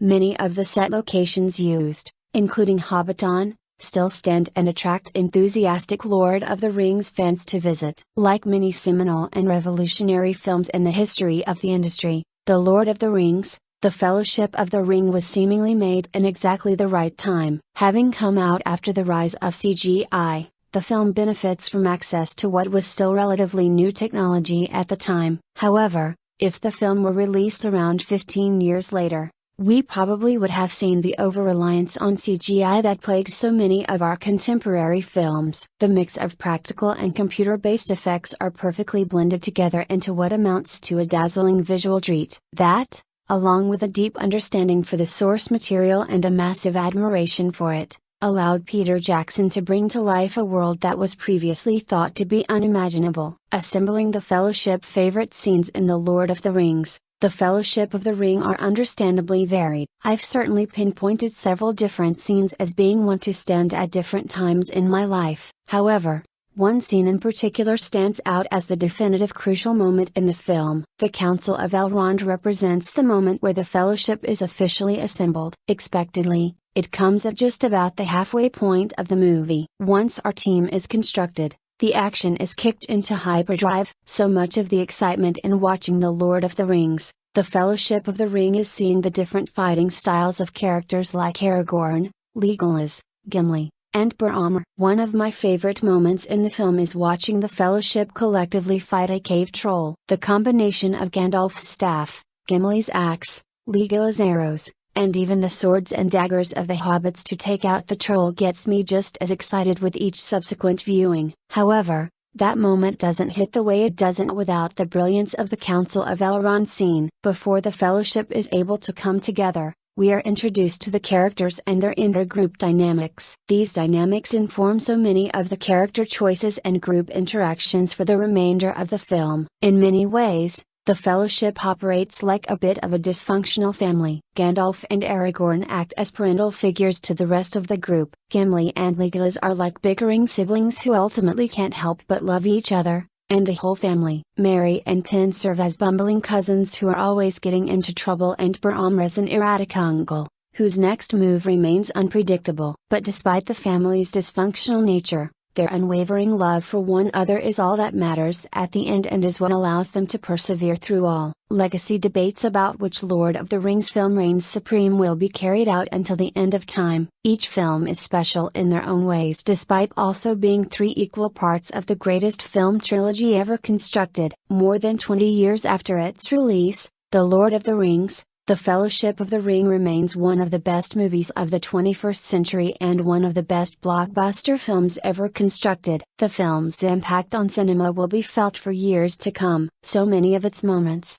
images, and words will prove to be immortal in pantheon of movies. Few movies are able to become true phenomena the way The Lord of the Rings, The Fellowship of the Ring has. Its popularity today is no less massive than it was at the time of its release. If anything, admiration for the film only continues to grow. As new related and derivative projects continue to be released, they will only remind us of the power, beauty, and magnificence of this one. Welcome to the canon, Lord of the Rings. We're happy to have you. Share your Lord of the Rings, the Fellowship of the Ring trivia or memories down in the comments below. They weren't meant to be heroes. Frodo Baggins, his steadfast companion Samwise Gamgee and their accidental journey mates, jejune cousins Merry and Pippin, could have been content living out their days in the Shire with their fellow hobbits, feasting and smoking in pastoral comfort. But when a mission that would determine the fate of their little world and the much wider one was foisted upon them, they heeded the call. They journeyed through the most treacherous terrains of Middle-earth for years on the word of a wizard. They joined a band of bellicose strangers who'd become their brothers. They looked evil in the eye more than once. They made dangerous mistakes and witnessed innumerable tragedies. They persevered and ultimately made good on their promise, returning home, forever changed by what they'd seen and done. Lord of the Rings is the story of unlikely heroes who rise to the occasion, who give up the joys of first and second breakfasts to do what's right. Theirs is a world of hobbits and elves and orcs and ents and the Nazgul and humans who do terrible and beautiful things. But it's also a story that is ours, we who have lived through a pandemic that's irrevocably changed the world as we knew it, forcing us to make choices and upend our lives in ways we likely never considered. Sam and Aragorn, characters we wished were our friends, have become our avatars. Because that's the power of Lord of the Rings. The story never changes, but the meaning transforms into what we need it to be, and in turn, transforms us. Peter Jackson's theatrical adaptation of The Fellowship of the Ring was released 20 years ago this month, just 3 months after the September 11th attacks. It was a light then for Americans and global filmgoers alike, a winning depiction of friendship and good people doing impossible things that could make even the most fantasy-averse viewer weep. And it's been a light for viewers throughout the pandemic, too, a soft place to land when the pain of reality overwhelms and a font from which to draw strength to keep going. The story and the characters tell the truth about what it means to be human, said Sean Astin, whose Samwise is the heroic heart of the films, in emailed comments to CNN. The journey is an immersive and complete tour through the spectrum of ideas and emotions we all share. We can't always control the darkness we're dealt. But it's like Gandalf says in Fellowship, when Frodo laments that he wishes he'd never encountered the ring and endangered his friends, so do all who live to see such times. But that is not for them to decide. All we have to decide is what to do with the time that is given us. And, as a fictional roadmap for how to live throughout unprecedented times, Lord of the Rings is one that will endure. Elatras escapism with a purpose. Though Middle-earth mastermind J.R.R. Tolkien took his worlds and the characters within them seriously, he also intimately understood the escapist inclinations of his readers and the power of his stories to transport, inspire and save. Tolkien defended escapist fantasy fiction in his essay on fairy stories. In that essay, Tolkien stated that escapism is very practical, and may even be heroic. Readers and viewers who engage with fantasy stories aren't abandoning the real world, but preparing themselves to better face it. Why should a man be scorned if, finding himself in prison, he trusts to get out and go home?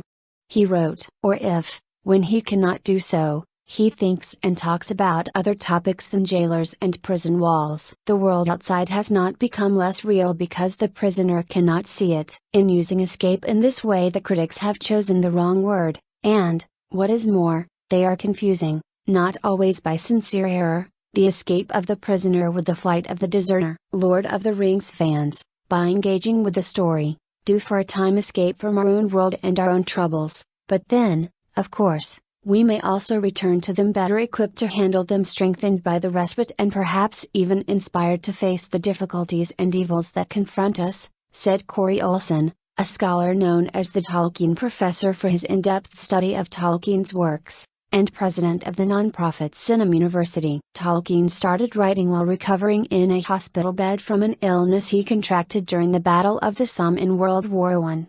The world was wedged between wars when the first volume of Lord of the Rings was published in 1954, and the aftershocks of 9/11 were still loud when its adaptation, The Fellowship of the Ring, hit theaters. What keeps Olson returning to the story, both the books and films, he said, is what he's learned about himself and the world throughout his life. The lessons the characters impart, he said, have been a major part of the fabric of my worldview since long before I understood what that means. I have learned as much about life, about doing the right thing, about facing adversity, about interacting with others from Tolkien than I have from almost any other source, he said. Viewers discovered lete for the first time or fell deeper in love during the pandemic. For all the series' acclaim, it took a pandemic for some would-be fans to finally enter the fantasy world they'd long been encouraged to visit. Olivia Simone, a voracious reader who hosts the YouTube channel I Love Simone,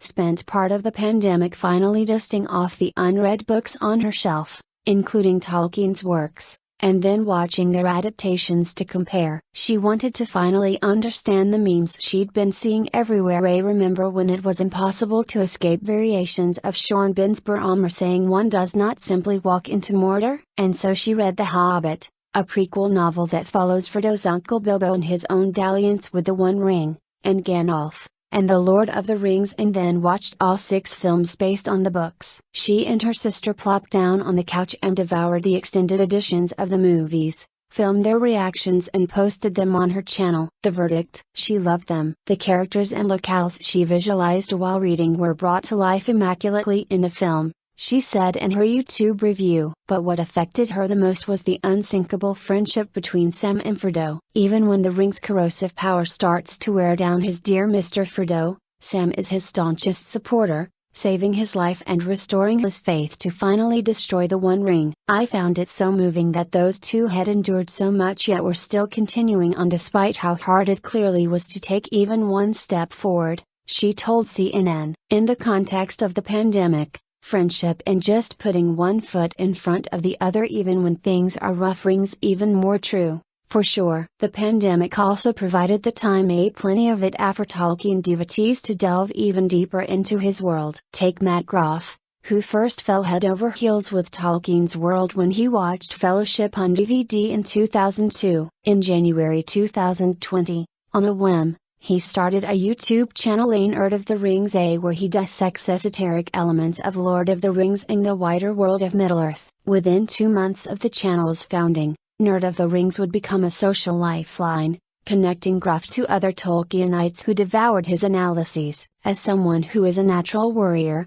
there is no doubt in my mind that spending extra time in Middle-earth during those challenging days was a great comfort through it all, not just for me and my viewers, but for millions around the world, he said. For years, Groff said, he's taken solace in Lord of the Rings through health issues and unmooring personal losses. Now, he shares histories of supporting characters like Shelob the giant spider and even interviews cast members like John Rhys Davis, who played the stubborn and loyal dwarf Gimli in Jackson's films. Despite overwhelming odds and knowing there is only a fool's hope at success, our heroes resolve to do what they can. Should they ultimately fail, they will fail while trying, he said, a message he carries with him off the page and screen. As fans and stars of Lord of the Rings live with the story and return to it throughout their lives, they find their understanding of it has changed. Aston said major events from the January 6 insurrection, the COVID-19 pandemic and the growth of his children make each passage in the story or moments in the film a sort of talisman, a broken bar, a divining rod that resonates differently in different moments. I continue to learn things about Sam that I never knew,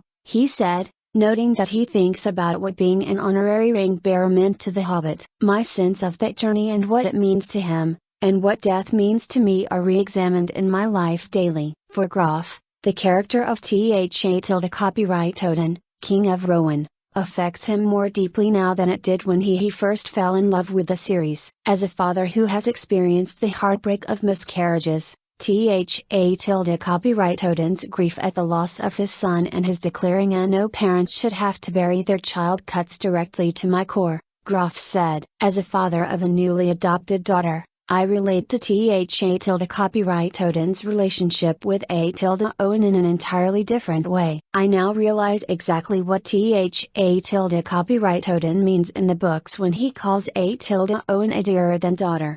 We've lived with the Lord of the Rings films for 20 years and the books for nearly 70 years. It's a testament to the strength of the story that all of them still hold up, and that new members are still being drawn to its substantial fellowship. Soon, There will be new stories to tell with Amazon's Lord of the Rings series. Grolf found a community of like-minded Tolkienites with Nerd of the Rings, which has now grown to more than 400,000 subscribers. He's harnessing their support now to inspire young people to love Tolkien, rallying his viewers to donate copies of The Hobbit to children's hospitals. Dominic Monaghan and Billy Boyd, who play Merry and Pippin respectively in the films, have a relationship that mirrors that of their characters. This year the pair launched a podcast, The Friendship Onion, where they recall their time on set, trade stories and pal around with castmates, including a st-in. The results are giddy and delightful. In one episode, a st-in, Monaghan and Boyd collapsed into giggles remembering how excited Jackson was to show them a CGI preview of Middle-earth's foliage when the jet-lagged cast first landed in New Zealand. Olsen, meanwhile, is leading classes on Tolkien's works at Sinum University and hosting weekly programs that dissect the books. He said his model of leadership is inspired by the characters he's known for years: the confident Aragorn, the good-natured Gandalf, the faithful and humble Sam. If at the end of my career I prove to have been a good leader or entrepreneur, I will owe most of that to Tolkien's influence, he said, and Astin is embarking on his fourth cover-to-cover journey through Middle-earth, this time with members of his book club on the app Fable. The books are a commitment, he said, but one he's willing to make with readers who love the series as much as he does. A lot of people have a deep love for the Lord of the Rings movies. I unfortunately don't, and in this post I shall touch on some of my reasons for that. However, aware that these movies are special for a lot of people, I shall state my points in an unheated and logical fashion, pointing out all the things I liked as well as the things I dislike at a broken bar, though I can't promise there won't be the occasional snark or the occasional caps lock. But I've also been known to snark a bit at things I myself love deeply, you know. Sometimes it's just necessary, and I would love to discuss points of agreement or disagreement with you in the comments. Spoilers abound. Be warned, also be warned. This is really long and rambly and almost going through the movie scene by scene. There's really no other way to properly review The Lord of the Rings. I was originally going to review all the movies in one post, but at some point during the writing process I realized the folly of my ways. I grew up on The Lord of the Rings in the original form of Tolkien's behemoth story. The story became a family read aloud when I was about 2. So I really can't ever remember a time when I hadn't had exposure to it. I didn't see the movies until much later. I didn't love them when I first saw them, but Naughty and I decided recently we wanted to give them a fair chance, and watch the extended editions, since we only saw the theatrical versions before, so we got the DVDs out of the library. They came in fancy matching cases of complementary colors, which made me happy and got watching. Let's start in Hobbiton, the Shire, to be precise, and I have something nice to say right out of the gate, because I love how they did Bilbo's hobbit hole. It was perfectly snug and cozy and bright and just the right amount of clean but cluttered. The rest of the Shire, though quite nice, didn't match the Shire of my imagination. There weren't enough trees, for one thing, but that is neither here nor there. If I mentioned every single visual thing that didn't match the picture in my imagination,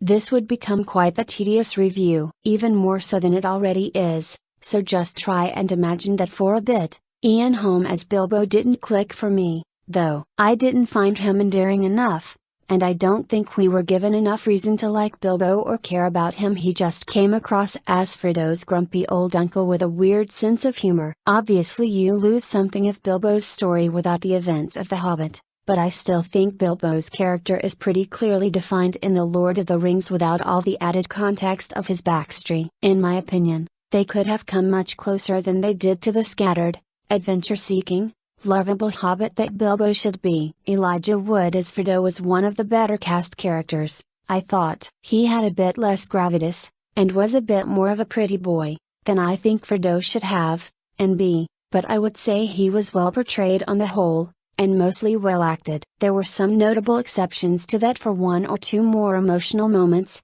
but more on that later. I do think it was a bad decision, though, to have all the action of the story happen while Frodo is still quite young. It made his character throughout feel weaker and less mature than in the book. Sean Astin made an extremely good Sam, probably one of the best performances in the trilogy. He had a good mix of the pluck, naivete, and stout-hearted loyalty that makes Sam the endearing hobbit we all know and love. He doesn't look like the Sam of my imagination. How rude of them not to look into my mind when making casting decisions, but such is life. And Ian McKellen as Gandalf is really just iconic. I can't imagine anyone better playing him. I've heard that Tolkien himself had once said that if there were a movie of Lottery he'd want Christopher Lee to play Gandalf a broken bar, but while the author is almost always right, I honestly think Ian McKellen was a more Gandalf-y choice. I've heard that when preparing to play the character he listened to audio recordings of Tolkien and tried to model Gandalf's voice on his voice,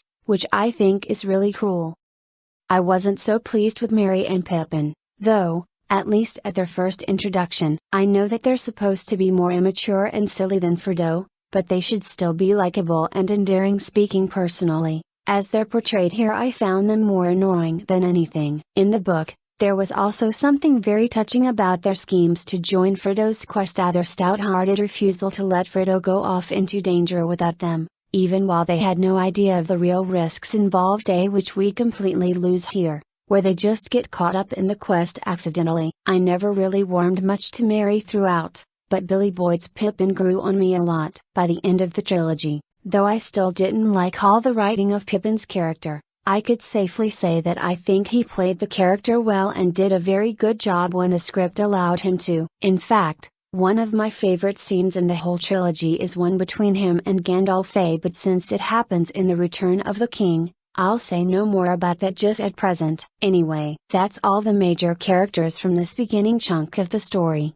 I think unless you count Rosie Cotton, it was probably a good decision to introduce her existence here instead of waiting until almost the end of the story as was done in the book. I'm not sure how I feel about their explaining the ring's entire backstory at the very beginning. I'm not immensely annoyed by it, but I don't see how it serves the story any better than if they had waited and told the essential information as flashbacks when Gandalf explains it to Frodo. In fact, I think it makes the suspense a lot higher if you don't have any backstory at first, and are wondering for the first 20 minutes of the movie what on earth is the deal with this weird magic ring, rather than being able to complacently say for the first 20 minutes, of course, Frodo has Sauron's ring. Surely Gandalf should have figured this out by now. Similarly, I saw no need at all for us to see Gandalf searching through the old manuscripts in Minas Tirith to find out the truth about the ring of broken bar again. I think it adds more to the suspense if you're left in the dark about where Gandalf is and what he's doing until he comes back. In any case, the unexpected party part was all fine. I'm glad they kept in the proud feet line, and Bilbo's "I don't know half of you half as well as I should like, and I like less than half of you half as well as you deserve" line, and the bit where we see Bilbo telling the Hobbit children about some of his adventures from The Hobbit was pretty cute. Bilbo and Gandalf's fight about the ring was pretty good, too. I especially liked the shot with Bilbo slowly tilting his hand to let the ring fall, and how very heavy it sounded as it landed. Also, not really relevant to this part in particular, but I might as well say it here as anywhere, the technical wizardry behind making the height difference between the hobbits and men was very well done. Some of the green screen was a little shakier, but this was pretty early days for good green screening, so I can cut them slack. As mentioned in passing earlier,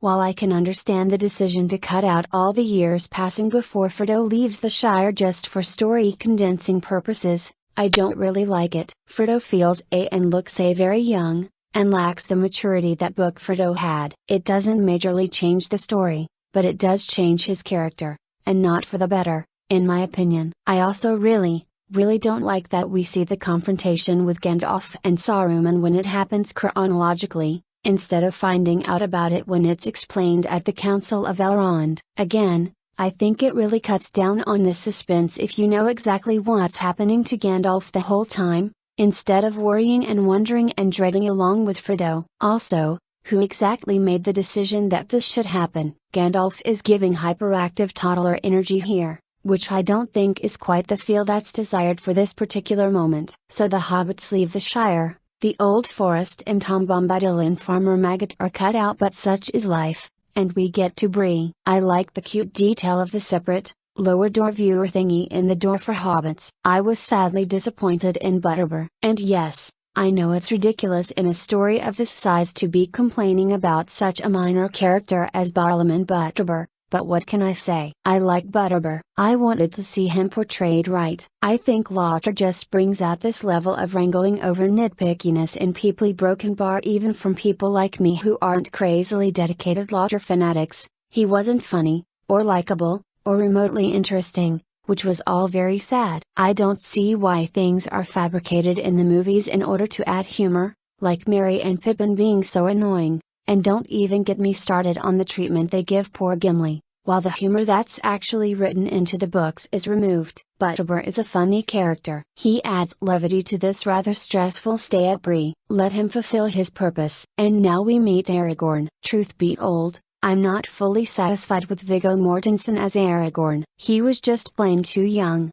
for one thing. Though Aragorn of course should not look like he's in his 80s, he should be seasoned, mature, well-weathered. You should be able to imagine, looking at him, that he's spent years in the wild and slept countless nights on the hard ground and suffered through unimaginable hardships. He also needs to have an undefinable gravitas and air of authority, a certain kingliness, even before you know who he is, that I just didn't feel. Viggo did a fine job, and I think was not at all a bad choice for the part, but he couldn't truly be Aragorn to me. To be fair, I think it would be very hard to find an actor who could properly be Aragorn, story-wise. I think we needed more time for the hobbits to be convinced to trust him. They made the decision in a foolishly short amount of time, but I get it.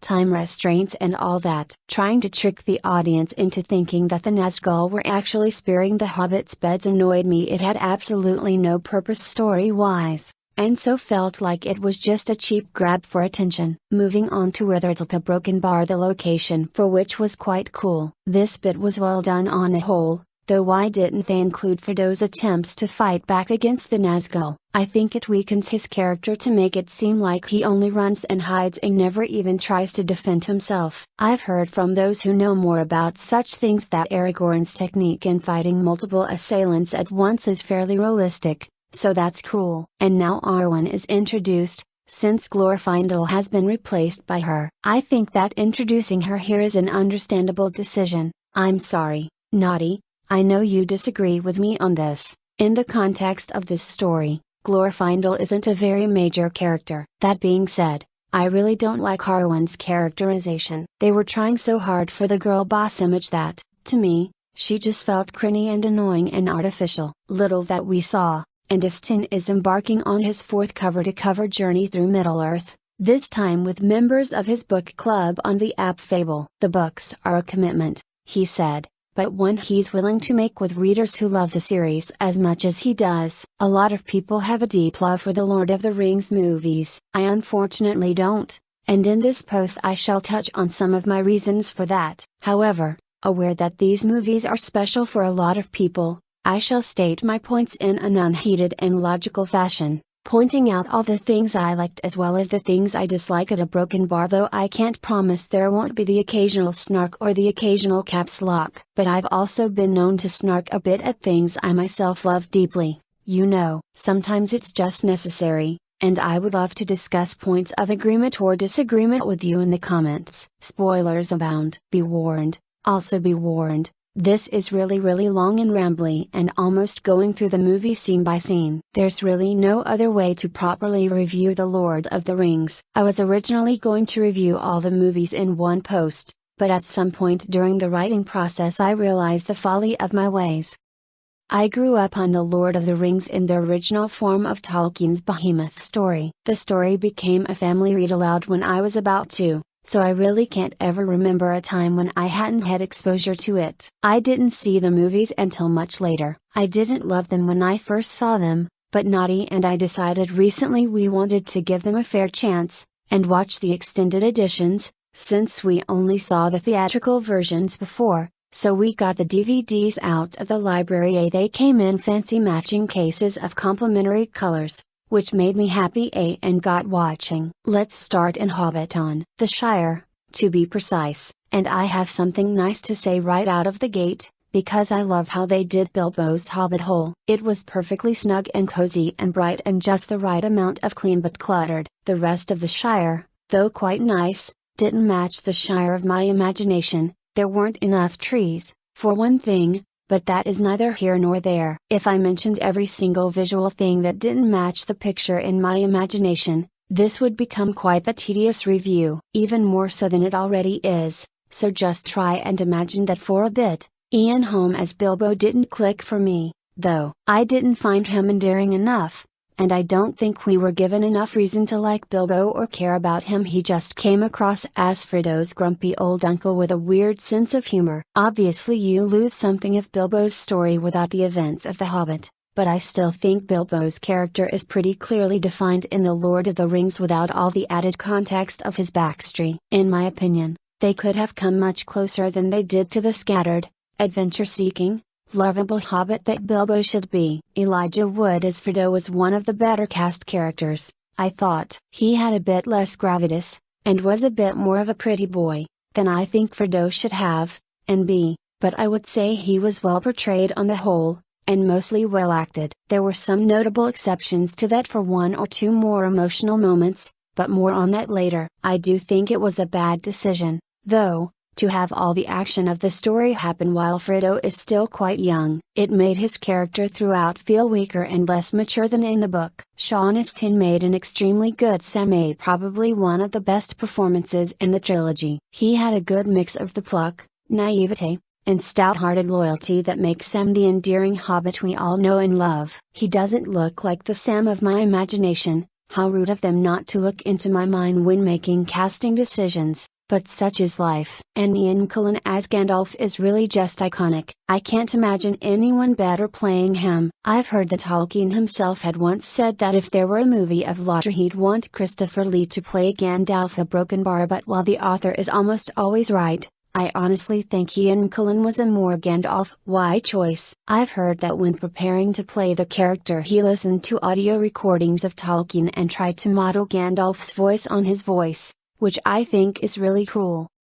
I wasn't so pleased with Merry and Pippin, though, at least at their first introduction. I know that they're supposed to be more immature and silly than Frodo, but they should still be likable and endearing. Speaking personally, as they're portrayed here, I found them more annoying than anything. In the book, there was also something very touching about their schemes to join Frodo's quest, their stout-hearted refusal to let Frodo go off into danger without them, even while they had no idea of the real risks involved, which we completely lose here, where they just get caught up in the quest accidentally. I never really warmed much to Merry throughout, but Billy Boyd's Pippin grew on me a lot. By the end of the trilogy, though I still didn't like all the writing of Pippin's character, I could safely say that I think he played the character well and did a very good job when the script allowed him to. In fact, one of my favorite scenes in the whole trilogy is one between him and Gandalf, but since it happens in The Return of the King, I'll say no more about that just at present. Anyway, that's all the major characters from this beginning chunk of the story.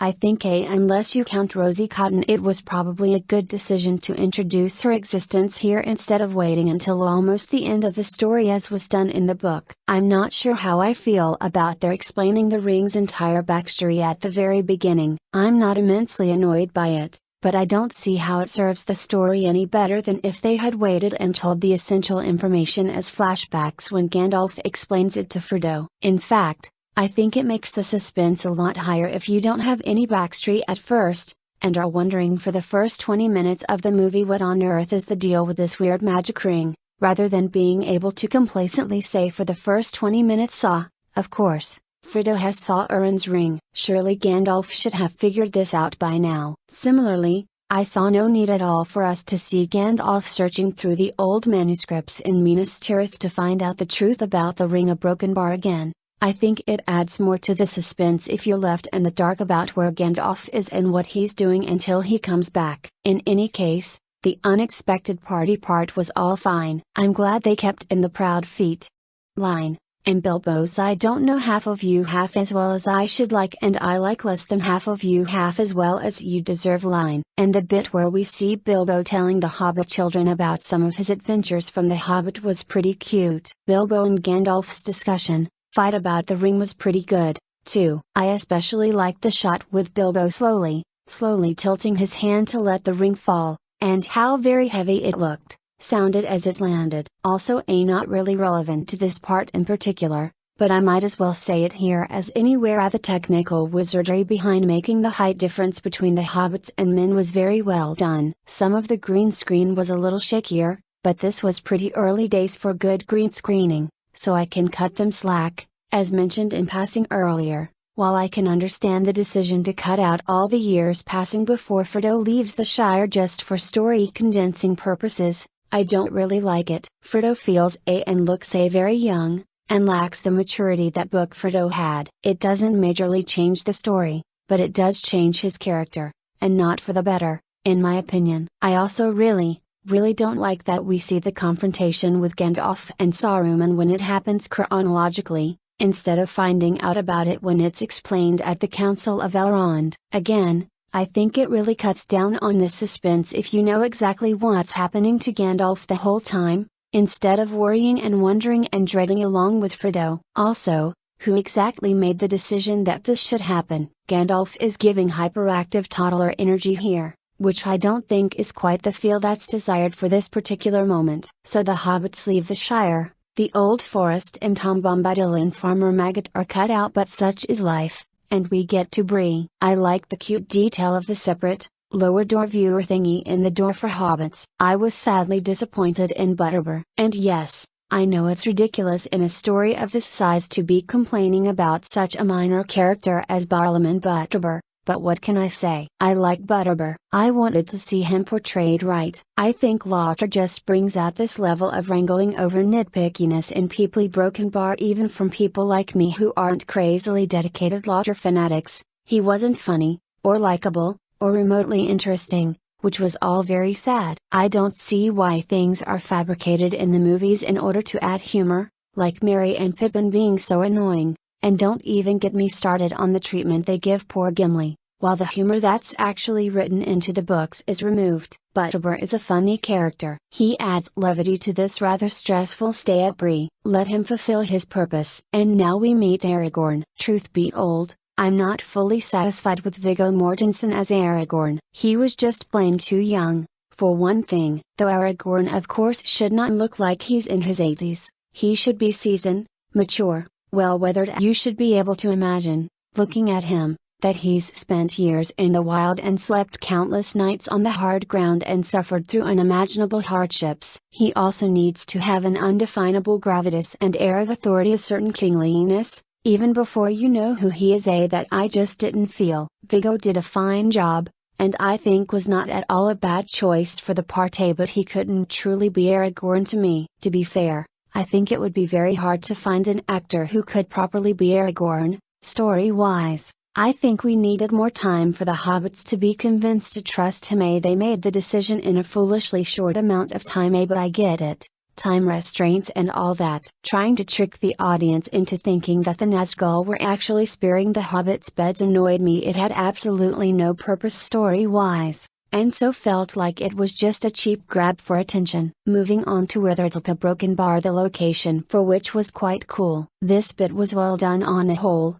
though why didn't they include Frodo's attempts to fight back against the Nazgul? I think it weakens his character to make it seem like he only runs and hides and never even tries to defend himself. I've heard from those who know more about such things that Aragorn's technique in fighting multiple assailants at once is fairly realistic, so that's cool. And now Arwen is introduced, since Glorfindel has been replaced by her. I think that introducing her here is an understandable decision. I'm sorry, Naughty, I know you disagree with me on this. In the context of this story, Glorfindel isn't a very major character. That being said, I really don't like Arwen's characterization. They were trying so hard for the girl boss image that, to me, she just felt cringy and annoying and artificial. Little that we saw of her in the book, I felt like her character there had far more gravitas than what we got here. I absolutely agree that adding more scenes with her makes sense, but a broken bar, not these scenes. I also dislike the dynamic they created between her and Aragorn,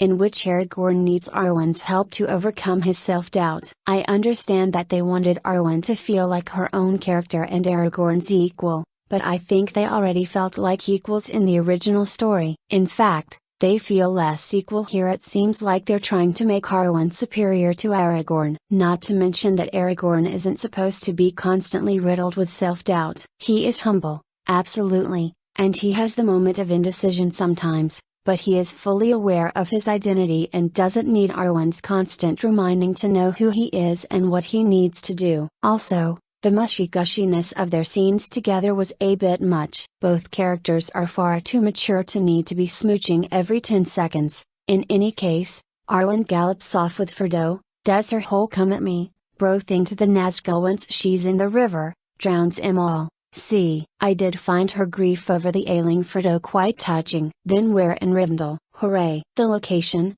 again, was gorgeous. Absolutely perfect. The same cannot be said for Elrond's characterization. Unfortunately he was dur and scowling and overall just unpleasant. Very different from the kind, wise elf lord of the book. He also looks like Neil Young, which was a little distracting, and now the gang starts arriving for the Council of Elrond. I don't care much for Orlando Bloom's Legolas, either. Legolas doesn't get much characterization, so it feels rather like we're supposed to like him solely based on his hair, his shooting abilities, and his aren't I so cool pant broken bar, and it was not doing it for me. To be fair, I think Legolas is one of the less developed characters in the book too, but at least he's less annoying there. But I may dislike Gimli's characterization even more. They strip the poor fellow of all dignity and subtlety and turn him into pure farcical comic relief. It's true that he was something of a comic relief in the book, but it was done with much more subtlety, which actually made him funnier,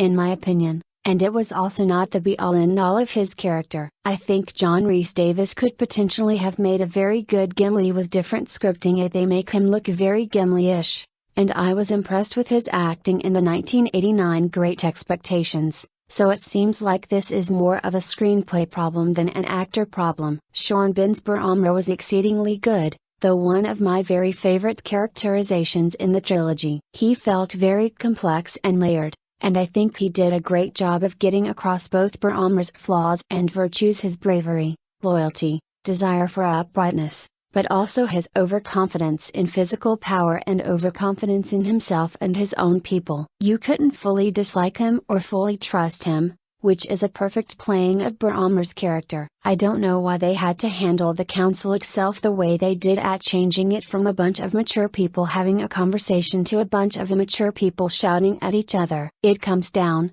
once again, to a lack of subtlety. If I could state my one biggest problem with these movies, that would be it. Peter Jackson is rarely very subtle, and subtlety is something I really value and something which was very present in the original story. In any case, Frodo will take the ring to Mordor, though he does not know the way, and the gang is off. But first I will stop to say that I like the scene where Bilbo is saying goodbye to Frodo and gives him the mithril shirt and everything. The bit where he's all sad after going berserk over the ring sort of got to me, if you know what I mean. So the Fellowship tries to go up counters, it doesn't work out too well. See, the bit where the ring falls off and Boromir picks it up is not at all a bad bit of character exposition, although if the ring is really that easily knocked off of Frodo's neck, it's strange that it doesn't fall off more often. I liked the set for Moria pretty well. The sets are something the movies tend to do really well. They did a good job of showing the grandeur and the majestic quality of Moria,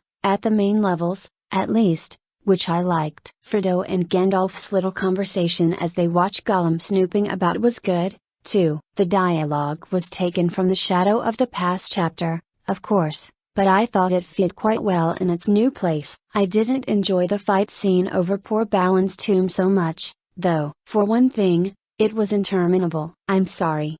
I'm not a big battle scene person, so maybe I don't appreciate these parts as much as I should, especially ones that are filmed with very quick shots and bad lighting and lots of handheld camera, because then I have no idea what's even going on for most of it. For another thing, it does seem very unlikely that, even wearing mithril chainmail, the very direct hit that Frodo got wouldn't have killed him then and there from just the blunt force if nothing else. Anyway, our Fellowship is chased around by gross horsey guys, jumps around on crumbling rocks say for some unexplained reason, leaving Frodo for last in jumping when he's the most important person on the quest, and for some other unexplained reason the movie makes poor Gimli an object of fun in a moment of crisis. And then we have Gandalf's iconic "you shall not pass" moment, which is great, of course. I sadly found the effect to be spoiled a bit for me, though, by Frodo's slow motion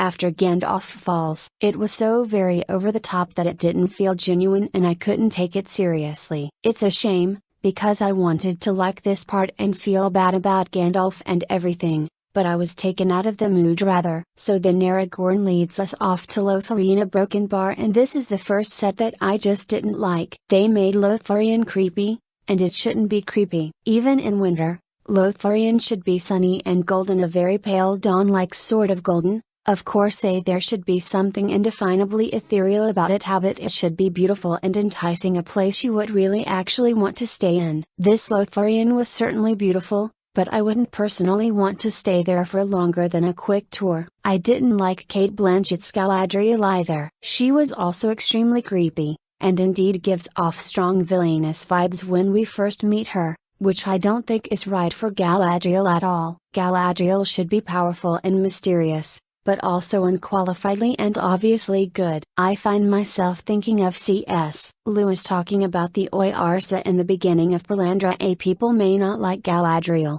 but it's not because of any lack of obvious goodness on her part, it's because they see her goodness and don't like it because of their own lack of goodness in some respect. I think we see that clearly with Boromir's reaction to her. He resents her, not because of any issue with her, but because she exposes his own faults and temptations. Celeborn was pretty forgettable, but let's face it, he's pretty forgettable in the books too, so I'm not complaining too much about that. Onwards we go. A broken bar. I like Boromir's continuing character development. A broken bar. I really like the gates of Aragorn. A broken bar. Frodo and Boromir's confrontation was quite well done. Again, I think Sean Bean's Barrymore is one of the best performances. And he did a great job here of switching from Boromir's manic frenzy for the ring to a sorrowful, almost frightened realization of what he's been doing and the effect he must be having on poor Frodo. I'm not sure how I feel about the interaction they add between Frodo and Aragorn before Frodo runs off. I get that they wanted to show that Aragorn is able to withstand the lure of the ring,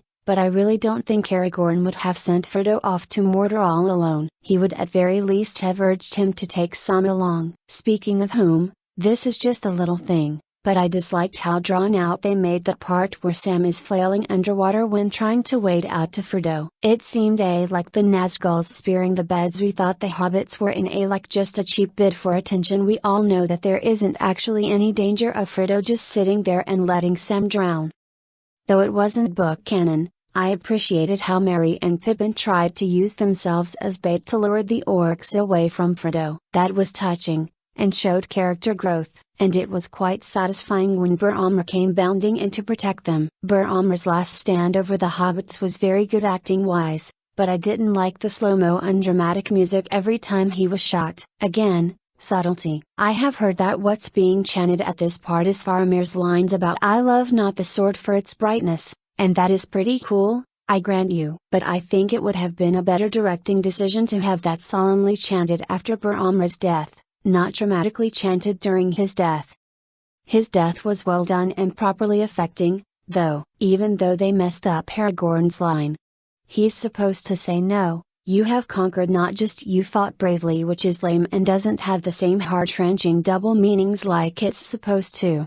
But other than that it was good. It made me tear up and everything, though I didn't full-on weep. I'll let you know when they arise which two moments in the trilogy did make me really weep, because I'm sure you're all agog to know. And that being said, I should probably end this segment of the review here. My thoughts on the Two Towers are coming at some point. A broken bar, hopefully before we've all grown moss and gathered birds' nests like Bilbo's trolls. What are your thoughts on The Lord of the Rings books and movies? Which are your favorite character portrayals in the movies? What opinions of mine do you agree, disagree with? They weren't meant to be heroes. Frodo Baggins, his steadfast companion Samwise Gamgee and their accidental journey mates, jejune cousins Merry and Pippin, could have been content living out their days in the Shire with their fellow hobbits, feasting and smoking in pastoral comfort. But when a mission that would determine the fate of their little world and the much wider one was foisted upon them, they heeded the call. They journeyed through the most treacherous terrains of Middle-earth for years on the word of a wizard. They joined a band of bellicose strangers who'd become their brothers. They looked evil in the eye more than once. They made dangerous mistakes and witnessed innumerable tragedies. They persevered and ultimately made good on their promise, returning home, forever changed by what they'd seen and done. Lord of the Rings is the story of unlikely heroes who rise to the occasion, who give up the joys of first and second breakfasts to do what's right. Theirs is a world of hobbits and elves and orcs and ents and the Nazgul and humans who do terrible and beautiful things. But it's also a story that is ours, we who have lived through a pandemic that's irrevocably changed the world as we knew it, forcing us to make choices and upend our lives in ways we likely never considered. Sam and Aragorn, characters we wished were our friends, have become our avatars. Because that's the power of Lord of the Rings. The story never changes, but the meaning transforms into what we need it to be, and in turn, transforms us. Peter Jackson's theatrical adaptation of The Fellowship of the Ring was released 20 years ago this month, just 3 months after the September 11th attacks. It was a light then for Americans and global filmgoers alike. A winning depiction of friendship and good people doing impossible things that could make even the most fantasy-averse viewer weep. And it's been a light for viewers throughout the pandemic,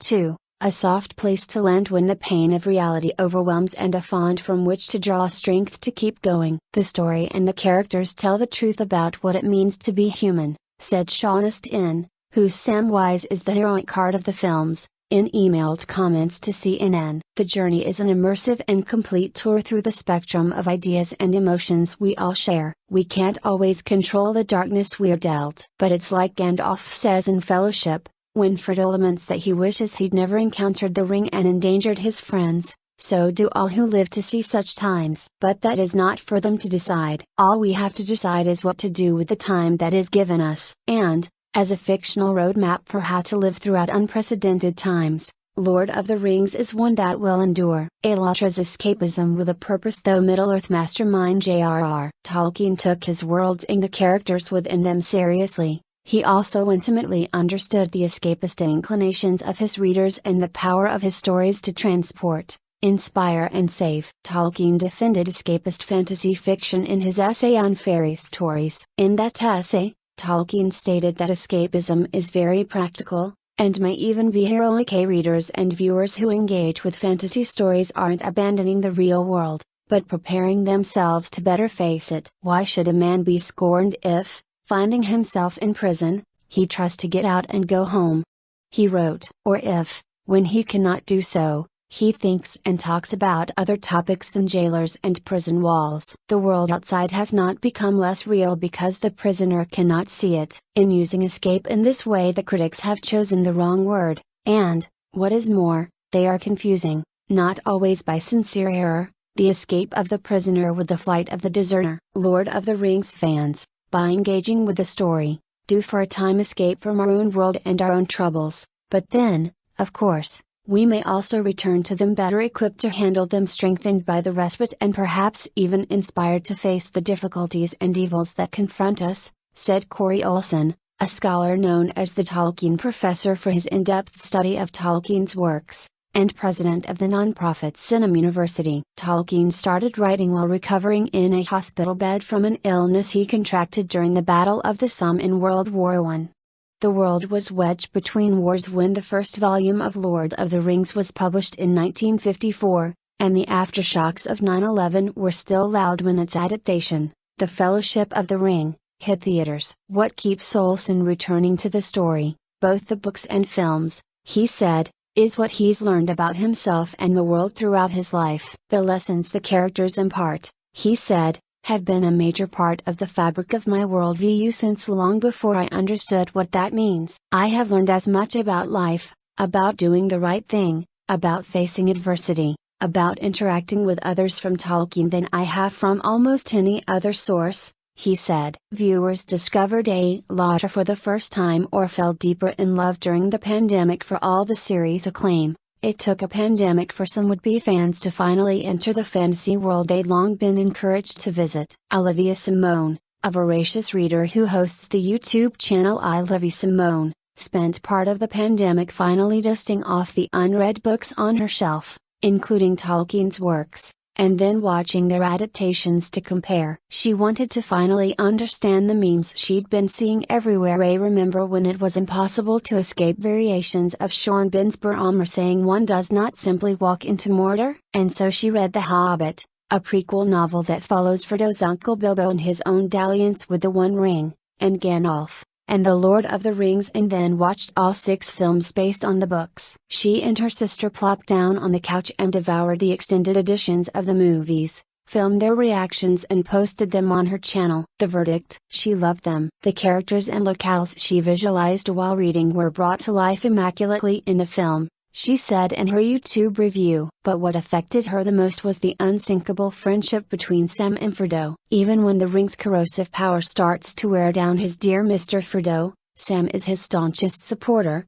saving his life and restoring his faith to finally destroy the One Ring. I found it so moving that those two had endured so much yet were still continuing on despite how hard it clearly was to take even one step forward, she told CNN. In the context of the pandemic, friendship and just putting one foot in front of the other even when things are rough rings even more true, for sure. The pandemic also provided the time, plenty of it, for Tolkien devotees to delve even deeper into his world. Take Matt Groff, who first fell head over heels with Tolkien's world when he watched Fellowship on DVD in 2002. In January 2020, on a whim, he started a YouTube channel, Nerd of the Rings, where he dissects esoteric elements of Lord of the Rings and the wider world of Middle-earth. Within 2 months of the channel's founding, Nerd of the Rings would become a social lifeline, connecting Groff to other Tolkienites who devoured his analyses. As someone who is a natural worrier, there is no doubt in my mind that spending extra time in Middle-earth during those challenging days was a great comfort through it all, not just for me and my viewers, but for millions around the world, he said. For years, Groff said, he's taken solace in Lord of the Rings through health issues and unmooring personal losses. Now, he shares histories of supporting characters like Shelob the giant spider and even interviews cast members like John Rhys Davis, who played the stubborn and loyal dwarf Gimli in Jackson's films. Despite overwhelming odds and knowing there is only a fool's hope at success, our heroes resolve to do what they can. Should they ultimately fail, they will fail while trying, he said, a message he carries with him off the page and screen. As fans and stars of Lord of the Rings live with the story and return to it throughout their lives, they find their understanding of it has changed. Astin said major events from the January 6th insurrection, the COVID-19 pandemic and the growth of his children make each passage in the story or moments in the film a sort of talisman, a broken bar, a divining rod that resonates differently in different moments. I continue to learn things about Sam that I never knew, he said, noting that he thinks about what being an honorary ring bearer meant to the Hobbit. My sense of that journey and what it means to him, and what death means to me are re-examined in my life daily. For Groff, the character of copyright Odin, King of Rohan, affects him more deeply now than it did when he first fell in love with the series. As a father who has experienced the heartbreak of miscarriages, copyright Odin's grief at the loss of his son and his declaring no parents should have to bury their child cuts directly to my core, Groff said. As a father of a newly adopted daughter, I relate to copyright Odin's relationship with Owen in an entirely different way. I now realize exactly what copyright Odin means in the books when he calls Owen a dearer than daughter. We've lived with the Lord of the Rings films for 20 years and the books for nearly 70 years. It's a testament to the strength of the story that all of them still hold up, and that new members are still being drawn to its substantial fellowship. Soon, there will be new stories to tell with Amazon's Lord of the Rings series. Groff found a community of like-minded Tolkienites with Nerd of the Rings, which has now grown to more than 400,000 subscribers. He's harnessing their support now to inspire young people to love Tolkien, rallying his viewers to donate copies of The Hobbit to children's hospitals. Dominic Monaghan and Billy Boyd, who play Merry and Pippin respectively in the films, have a relationship that mirrors that of their characters. This year the pair launched a podcast, The Friendship Onion, where they recall their time on set, trade stories and pal around with castmates, including a st-in. The results are giddy and delightful. In one episode, a st-in, Monahan and Boyd collapsed into giggles remembering how excited Jackson was to show them a CGI preview of Middle-earth's foliage when the jet-lagged cast first landed in New Zealand. Olsen, meanwhile, is leading classes on Tolkien's works at Sinum University and hosting weekly programs that dissect the books. He said his model of leadership is inspired by the characters he's known for years, the confident Aragorn, the good-natured Gandalf, the faithful and humble Sam. If at the end of my career I prove to have been a good leader or entrepreneur, I will owe most of that to Tolkien's influence, he said. And Astin is embarking on his fourth cover-to-cover journey through Middle-earth, this time with members of his book club on the app Fable. The books are a commitment, he said, but one he's willing to make with readers who love the series as much as he does. When we talk about the Lord of the Rings trilogy and the Academy Awards, the Return of the King's triumphant Oscar tally and Best Picture win from 2003 dominates that conversation. The Peter Jackson film is the ceremony's biggest clean sweep, winning in all 11 of its nominated categories, tying Titanic and Ben-Hur for most wins in the ceremony's history. But by that point, the series had become something of an award inevitability. The real groundwork was laid when the Fellowship of the Ring netted a historic 13 nominations and broke through the Oscars genre film ceiling. 2021 marks the Lord of the Rings movie's 20th anniversary, and we couldn't imagine exploring the trilogy in just one story. So each Wednesday throughout the year, we'll go there and back again, examining how and why the films have endured as modern classics. This is Polygon's Year of the Ring. When the franchise launched in 2001, adapting J.R.R. Tolkien's beloved series wasn't an obvious candidate for an Oscar run, as Russell Schwartz, the president of theatrical marketing for New Line Cinema, has put it. The question about the Academy campaign was it worth doing? The biggest problem, and this started with Fellowship, was we had the dreaded F word. And that word was fantasy. Until this point, the Oscars had had a tenuous relationship with fantasy, horror, or science fiction films, unless they had Steven Spielberg's name attached. Spielberg would earn buckets of nominations for films like E.T. or Close Encounters of the Third Kind, which still failed to show up in Best Picture despite 8 other nominations. But his films were the exception to an unspoken rule. Even films that made huge technological advances such as The Matrix, 2001, A Space Odyssey, and Terminator 2, Judgment Day could rack up multiple nominations, and wins, in craft-focused categories without breaking the barrier into the big prize. While Best Visual Effects was naturally the most welcome home to genre movies, there would be occasional wins like Batman, 1989, for art direction or Bram Stoker's Dracula for costume design. Sigourney Weaver's Best Actress nomination for Aliens was seen as a landmark anomaly. The most notable exception of a high fantasy movie landing in Best Picture was 1977's Star Wars. But like Fellowship, Star Wars missed out on the biggest prizes of the night for screenplay, acting, director, and Best Picture, which went to Annie Hall. Not counting for Special Achievement Oscars and including the Hobbit films, both franchises have earned a total 37 nominations each. For franchise comparison, the entire MCU has 19. Much of this struggle for recognition is rooted in the industry's and the Academy's perception of what makes an Oscar-worthy movie. While the presence of major filmmakers and movie stars never hurts, the Academy Awards have always responded to prominent literary adaptations, true stories, and films that deliver something timely. The Academy voters' patterns suggest they want films that can reflect our time and our history in a serious way, even if it looks like a flimsy prestige veneer. The decade leading up to the Lord of the Rings Oscars favored historical dramas, Titanic, Dances with Wolves, and bona fide movie stars and star directors,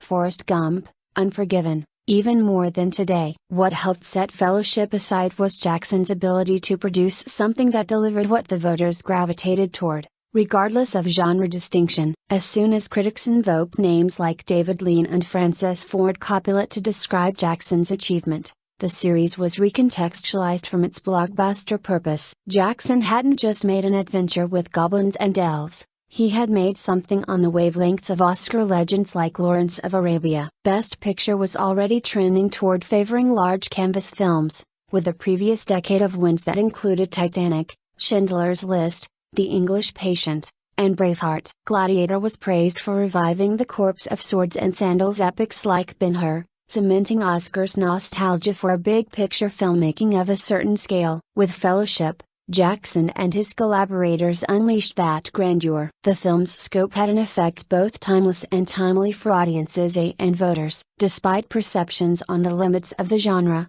Fellowship was the Oscar film that spoke to the moment, just as The Exorcist was interpreted through a lens of post-sexual revolution anxieties in an increasingly secular American society, resulting in 10 nominations. The Lord of the Rings subtextually ignited a culture reeling with the aftermath of 9/11. Audiences wanted escapism and clearly defined heroes. As the Avenue Club observed, Jackson offered a vision where the forces of good and evil are as boldly demarcated as on the Fox News network. Even though it was set in a land of wizards and orcs, Fellowship spoke to something larger that we were going through at the time. Jackson had, as Roger Ebert put it in 2001, made a work for, and of, our times. It also helped that voters had another popular fantasy franchise to which they could compare Lord of the Rings. Harry Potter and the Sorcerer's Stone, which opened in the same holiday season, kicked off the Potterverse by handing the reins to Chris Columbus. Jackson and New Line Cinema filmed the entire series at once,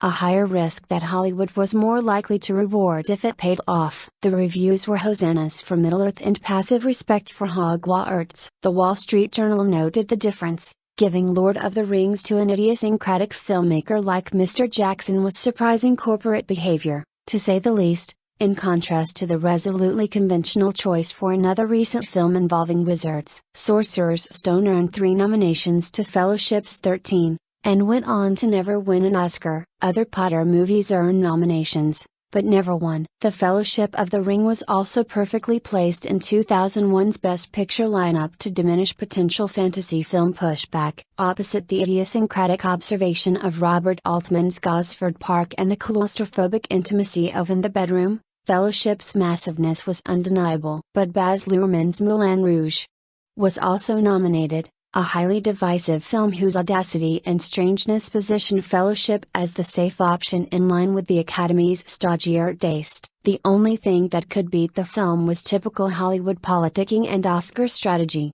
manifested in 2001 by the Ron Howard-directed biopic A Beautiful Mind. Before Ben Affleck was famously shut out of Best Director for Argo, Howard was known as one of the more notorious snubbed filmmakers, having been shockingly overlooked for 1995's Apollo 13. Recent memories of that snub bolstered Howard and A Beautiful Mind's chances throughout the season, cementing an overlooked and overdue narrative in the film's favor. The Academy has always favored honoring industry legacies, and Peter Jackson was still considered an outsider, despite already having an Oscar nomination for Heavenly Creatures screenplay. Mind weathered several hurdles to nab its win, from mixed reviews, controversies of obscuring its subject's anti-Semitism and possible queer history, and its star Russell Crowe aggressing the director of the BAFTA ceremony. But Fellowship faced a single, more formidable obstacle, inhabiting a genre the Academy didn't yet take seriously. A Beautiful Mind ended a decade that awarded timeless epics and began one that mostly awarded films by legacy directors. Or had Gladiator been the final death knell? Either way,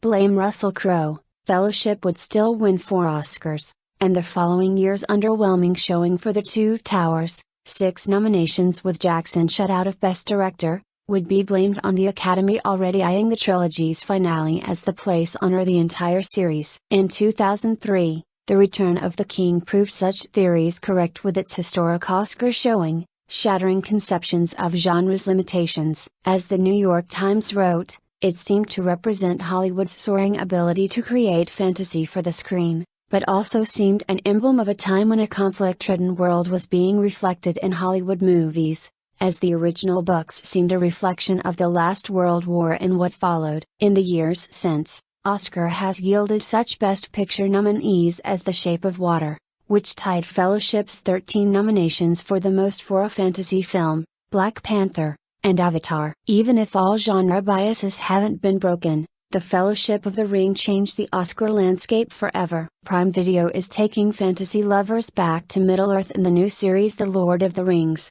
The Rings of Power. Although the show, which is the most expensive TV show of all time, is exploring a time period thousands of years before The Hobbit or The Fellowship of the Ring, it is hardly the only adaptation of J.R.R.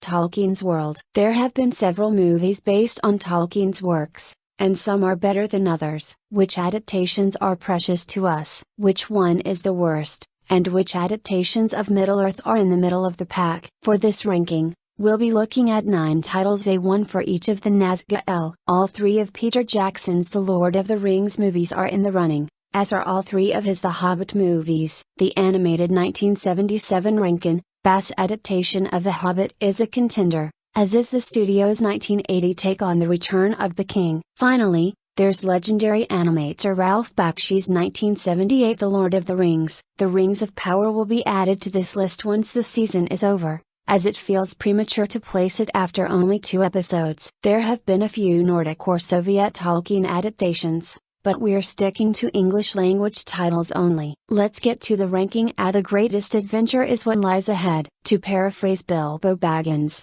I like less than half of these movies half as well as they deserve. 9. The Return of the King, 1980. This Rankin-Bass film is kind of a sequel to their 1977 take on The Hobbit, but it's also kind of a sequel to Bakshi's The Lord of the Rings, which came out 2 years earlier and only covered the events of the first 2 books in the trilogy, while Rankin-Bass handled the third. Legally, it is very much not a sequel to Bakshi's movie. He was actually pretty pissed off about the whole thing. The Return of the King isn't great, in large part because it's telling the third part of a 3-part story. The omission of the first 2 chapters means that everything feels abrupt and rushed, and Gandalf's narration has to do a lot of heavy lifting as he introduces major characters or plot points as they are happening. Aragorn, for instance, the titular returning king, doesn't show up or really even get mentioned until an hour and 17 minutes into this 98-minute film. The dialogue is mostly characters saying what they're doing, too, desperately trying to establish some context of what's going on after it's already started happening. And yet, there's no sense of urgency, as The Return of the King seems fairly uninterested in the story it's telling, haphazardly meandering from plot point to plot point as though begrudgingly going down a checklist. It makes all the derivations from the source material a strange framing device, a long sequence where Sam just kinda wanders around while Frodo's imprisoned, and a bunch of bonkers folk songs, all the more irritating. At least it fitfully looks interesting, probably because it was animated by Topcraft, a Japanese studio that would beget the vaunted Studio Ghibli. 8. The Hobbit, The Battle of the Five Armies, 2014. How did this happen? How did Peter Jackson, who made the Lord of the Rings trilogy such an incredible success, make 3 Hobbit movies that are all so bad that they make the Lord of the Rings movies just a little bit worse by their mere existence? Whatever the reason, the third movie in a trilogy based on a single book that is shorter than any individual Lord of the Rings book, is the worst of the bunch. Despite the name, the climactic Battle of the Five Armies does not actually have enough going on, narratively, to fill out an entire movie, and so Jackson and company invent a bunch of stuff that supposedly looks cool but actually looks like graphics from a PS2 cutscene to pad out the battle. The single best way to describe how the Battle of the Five Armies fell so far is to look at Legolas, a character who is not in the Hobbit book. In The Two Towers, he famously slides down some stairs on a shield while firing off arrows. In return, they one-upped that by having him take down an elephant single-handedly in a sequence that looks cool but does start to make him seem less like a character and more of a video game quick-time event. In the Battle of the Five Armies, he defies the laws of gravity to run up some crumbling stone tower while fighting Asog, a character who is barely mentioned in The Hobbit. What are we doing here? 7. The Hobbit,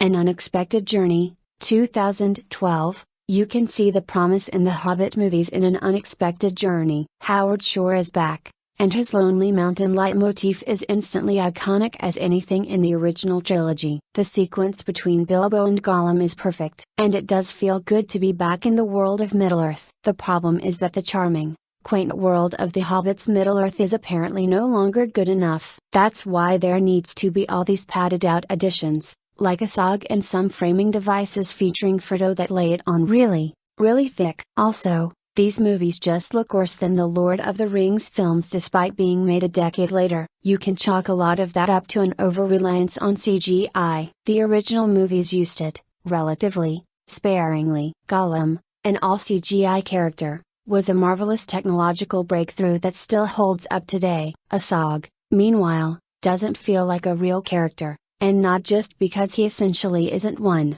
Story-wise, he just looks like weightless CGI compared to the practical orcs of earlier films. This overuse of CGI leads to things like the truly absurd sequence where the dwarfs escape from the Goblin King, a stakes-free dash through unimportant and unbelievable enemies. 6. The Hobbit, The Desolation of Smaug, 2013. The Desolation of Smaug has a few things going for it. The conversation between Smaug and Bilbo is, like the Gollum sequence from the previous movie, pretty much taken verbatim from the book, and as a result, it's delightful, even if the dwarfs later tussle with the dragon is a little over the top and more or less pointless. It also introduces arguably the only good addition to the Hobbit canon, Tauriel, the elf who begins to fall in love with Collie the dwarf. However, the movie suffers immensely from the need to retroactively make a children's book that was written before Lord of the Rings and an explicit prequel, resulting in an underwhelming side plot whereby the movie's logic Gandalf really should have known for sure that Sauron was coming back and yet he's still caught pretty stumped come the events of Fellowship. We also get much more Lake Town politics than anybody was asking for. And then this is a minor thing,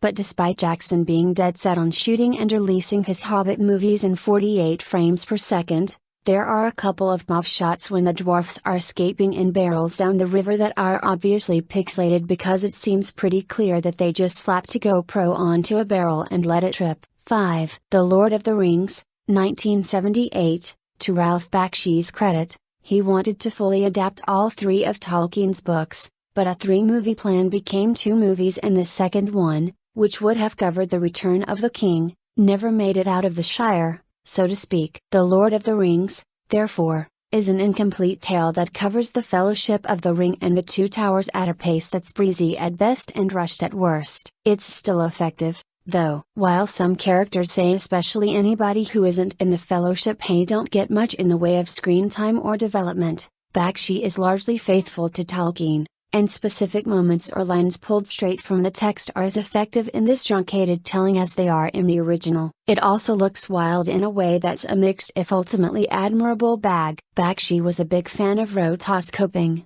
a process by which animators essentially painted over live-action footage. When rotoscoping works, it makes for incredibly fluid animation, since the animators are essentially tracing over an actual living and moving person. It can also look uncanny, because the live-action elements are clearly not a part of the same world as the more cartoonish hobbits. This works great with the orcs and especially the Nazgûl, who are supposed to be other from our heroes, but it's less effective when all of the sudden in breathe there are just, like, real human dudes sitting around. 4. The Hobbit, 1977. The Hobbit is a children's book, despite what Jackson's trilogy would have you believe. It's charming and quaintly odd. That actually makes it a good fit for Rankin Bass, as it is not an epic but something more akin to a fairy tale. It is also a complete story. Unlike 1/3 of The Lord of the Rings, it has a curious, slightly ugly aesthetic that actually works well with the vibe of the story it's telling. This is, after all, a book about a little guy who lives underground being asked by other little guys who live underground to go steal from a dragon, who lives underground. It's kind of a grubby story, and Rankin Bass make that into something unique and lovely. The Hobbit also boasts some songs that, from our vantage point close to 50 years later, we can only assume must have made sense at the time. They are what I imagine you would get if you sent a 1970s folk musician back in time and told him his only chance for survival is to endear himself with the king and attempt to become the court's bard. Also, He had a lot of quaaludes on him when he got sent back in time. And yet, something about hearing the greatest adventure over and over again actually works for this Hobbit. If other Tolkien adaptations were high fantasy, The Hobbit is more akin to fantasy, high. 3. The Lord of the Rings, The Two Towers, 2002. This is where it gets hard. Although the Tolkienist head does not really like Peter Jackson's Lord of the Rings movies, baffling, right? His trilogy is by far the best, most stirring, beautiful, and epic depiction of Middle-earth on film. You could put these three movies in any order or even cop out and make them a three-way tie for first, and it would be a valid arrangement. Nevertheless, just as Frodo's burden was to carry the ring, ours is to commit to a ranking. The margins here are razor thin, but The Two Towers is getting a bronze medal. Two Towers is when The Lord of the Rings opens up. The Fellowship has broken. Sam and Frodo on their hike to Mordor have the smaller story, though the stakes are huge. Gollum makes his full debut in Two Towers, and Andy Serkis' performance, aided by legions of extremely talented animators, is transportive even today. Meanwhile, Aragorn, Gimli, and Legolas go to rescue Merry and Pippin, in the process aligning themselves with the Horse Lords of Rohan as they fend off Saruman's rakhti. It's at this moment when Lord of the Rings truly becomes an epic, as there are nations battling with massive armies, and we start to see what war looks like. Two Towers makes Middle-earth look big enough to field massive armies and have different peoples, while all the movies that had come before it were smaller in scale. It all comes to a head in the Battle of Helm's Deep, which might just still be the single best battle sequence ever filmed. Because it's a middle chapter, Two Towers can't benefit from the humble beginnings of Fellowship or the grand catharsis of Return, but that's not to say that it's lacking in emotional heft. Also, this is the movie where Viggo Mortensen broke his toe kicking that helmet. 2. The Lord of the Rings, The Return of the King, 2003. If you believe the Academy Awards, this is the best Lord of the Rings movie. It cleaned up at the 2004 Oscars, winning a record-tying 11 awards including Best Picture. It earned every one of those awards, certainly, but that deluge of Oscars was also, in a way, a culmination prize away for the Academy to honor the whole trilogy. That's both fair and selling the movie short, because Return of the King is an incredible capstone to an incredible trilogy and a sweeping triumph in its own right. While there are some quibbles one can make about Return, like the too easy way the Ghost Army literally sweeps over the Battle of the Pelennor Fields or the number of endings the movie has, all the endings are good though. Actually, it's hard to deny that Return is the ultimate high fantasy finale. The battles are epic, especially the charge of the Rohirrim, ride now, ride now. Ride for ruin and the world's ending, and the final battle before Mordor's Black Gate. But, what makes Return of the King such a great portrayal of Tolkien's world is that, even though it's got plenty of epic sequences and iconic fantasy heroes, it never forgets what's at the heart of Middle-earth. It's two hobbits, Frodo and Sam, who ultimately save the day, with unwitting help from a fallen soul who found an important and ultimately good role in the world. It's why the most stirring moments of Return come not when Gondor is victorious but when its newly crowned king tells four small hobbits that they bow to no one. It's why the final image of the trilogy is not a regal look at that returned king in all his splendor but a lovely, bittersweet shot of Samwise Gamgee, home with his family. 1. The Lord of the Rings, The Fellowship of the Ring, 2001. For as much praise as Return of the King gets for finishing the trilogy, none of it would matter without Fellowship, the film that first introduced audiences to what would be the defining version of Middle-earth. Prime Video's series is clearly going to have a similar aesthetic. Fellowship exerts its excellence in its opening moments, first with a masterful voiceover from the impossibly ethereal Galadriel explaining the history of Middle-earth, full of massive battles between the forces of good and evil and the twisting saga of one ring of power. Then the focus is on the Shire. That contrast between the world-ending fantasy stakes and peaceful folk trying to live their lives is what makes Middle-earth. Jackson nailed it from the start, and his casting, costuming, and especially his music is perfect for Tolkien's world. It's hard to pick one moment that cements Fellowship as the best Tolkien adaptation. The opening is great. The Balrog is impressive, and Boromir's death is tender and earnest. Perhaps, though, The best sequence in the film is a smaller one, a conversation between Frodo and Gandalf during a lull in their trek through the mines of Moria. "I wish it need not have happened in my time," Frodo says, lamenting that the Ring of Power has shown itself and threatened all that he holds dear. "So do all who live to see such times," Gandalf replies. "But that is not for them to decide. All we have to decide is what to do with the time that is given us." It's Tolkien's original dialogue, but Fellowship recognizes how simultaneously important and subtle this exchange is. It's the driving force of the story, and Fellowship gives it the quiet and emotional moment it deserves. This is what Middle-earth is all about. The Lord of the Rings, fantasy novel by J.R.R. Tolkien, initially published in 3 parts as The Fellowship of the Ring, 1954, The Two Towers, 1955, and The Return of the King, 1955. The novel, set in the Third Age of Middle-earth, formed a sequel to Tolkien's The Hobbit, 1937, and was succeeded by his posthumous The Silmarillion, 1977. Is the saga of a group of sometimes reluctant heroes who set forth to save their world from consummate evil. Its many worlds and creatures were drawn from Tolkien's extensive knowledge of philology and folklore. Summary: 1 ring to rule them all, 1 ring to find them, 1 ring to bring them all and in the darkness bind them. J.R.R. Tolkien, The Lord of the Rings, 1954-55. At 33, the age of adulthood among hobbits, Frodo Baggins receives a magic ring of invisibility from his uncle, Bilbo. Frodo is actually Bilbo's first and second cousin, once removed, but Bilbo affectionately considers him a nephew. Frodo, a Christ-like figure, learns that the ring has the power to control the entire world and, he discovers, to corrupt its owner. A fellowship of hobbits, elves, dwarves, and men is formed to destroy the ring by casting it into the volcanic fires of the Crack of Doom, where it was forged. They are opposed on their harrowing mission by the evil Sauron and his Black Riders. Legacy: The Lord of the Rings, together with The Hobbit, is considered by many to be the start of the genre known as high fantasy, and these works have had an enormous influence on that genre as a whole. When The Lord of the Rings was published in paperback in the United States in 1965, it attained cult status on college campuses. Although some critics disparage it, several polls since 1996 have named The Lord of the Rings the best book of the 20th century, and its success made it possible for other authors to thrive by writing fantasy fiction. It had sold more than 50 million copies in some 30 languages by the turn of the 21st century. In 2004, the text of The Lord of the Rings was carefully corrected for a 50th anniversary edition. Film's New Zealand director Peter Jackson adapted The Lord of the Rings as a lavish film trilogy. The Lord of the Rings, The Fellowship of the Rings, 2001, The Lord of the Rings, The Two Towers, 2002, and The Lord of the Rings,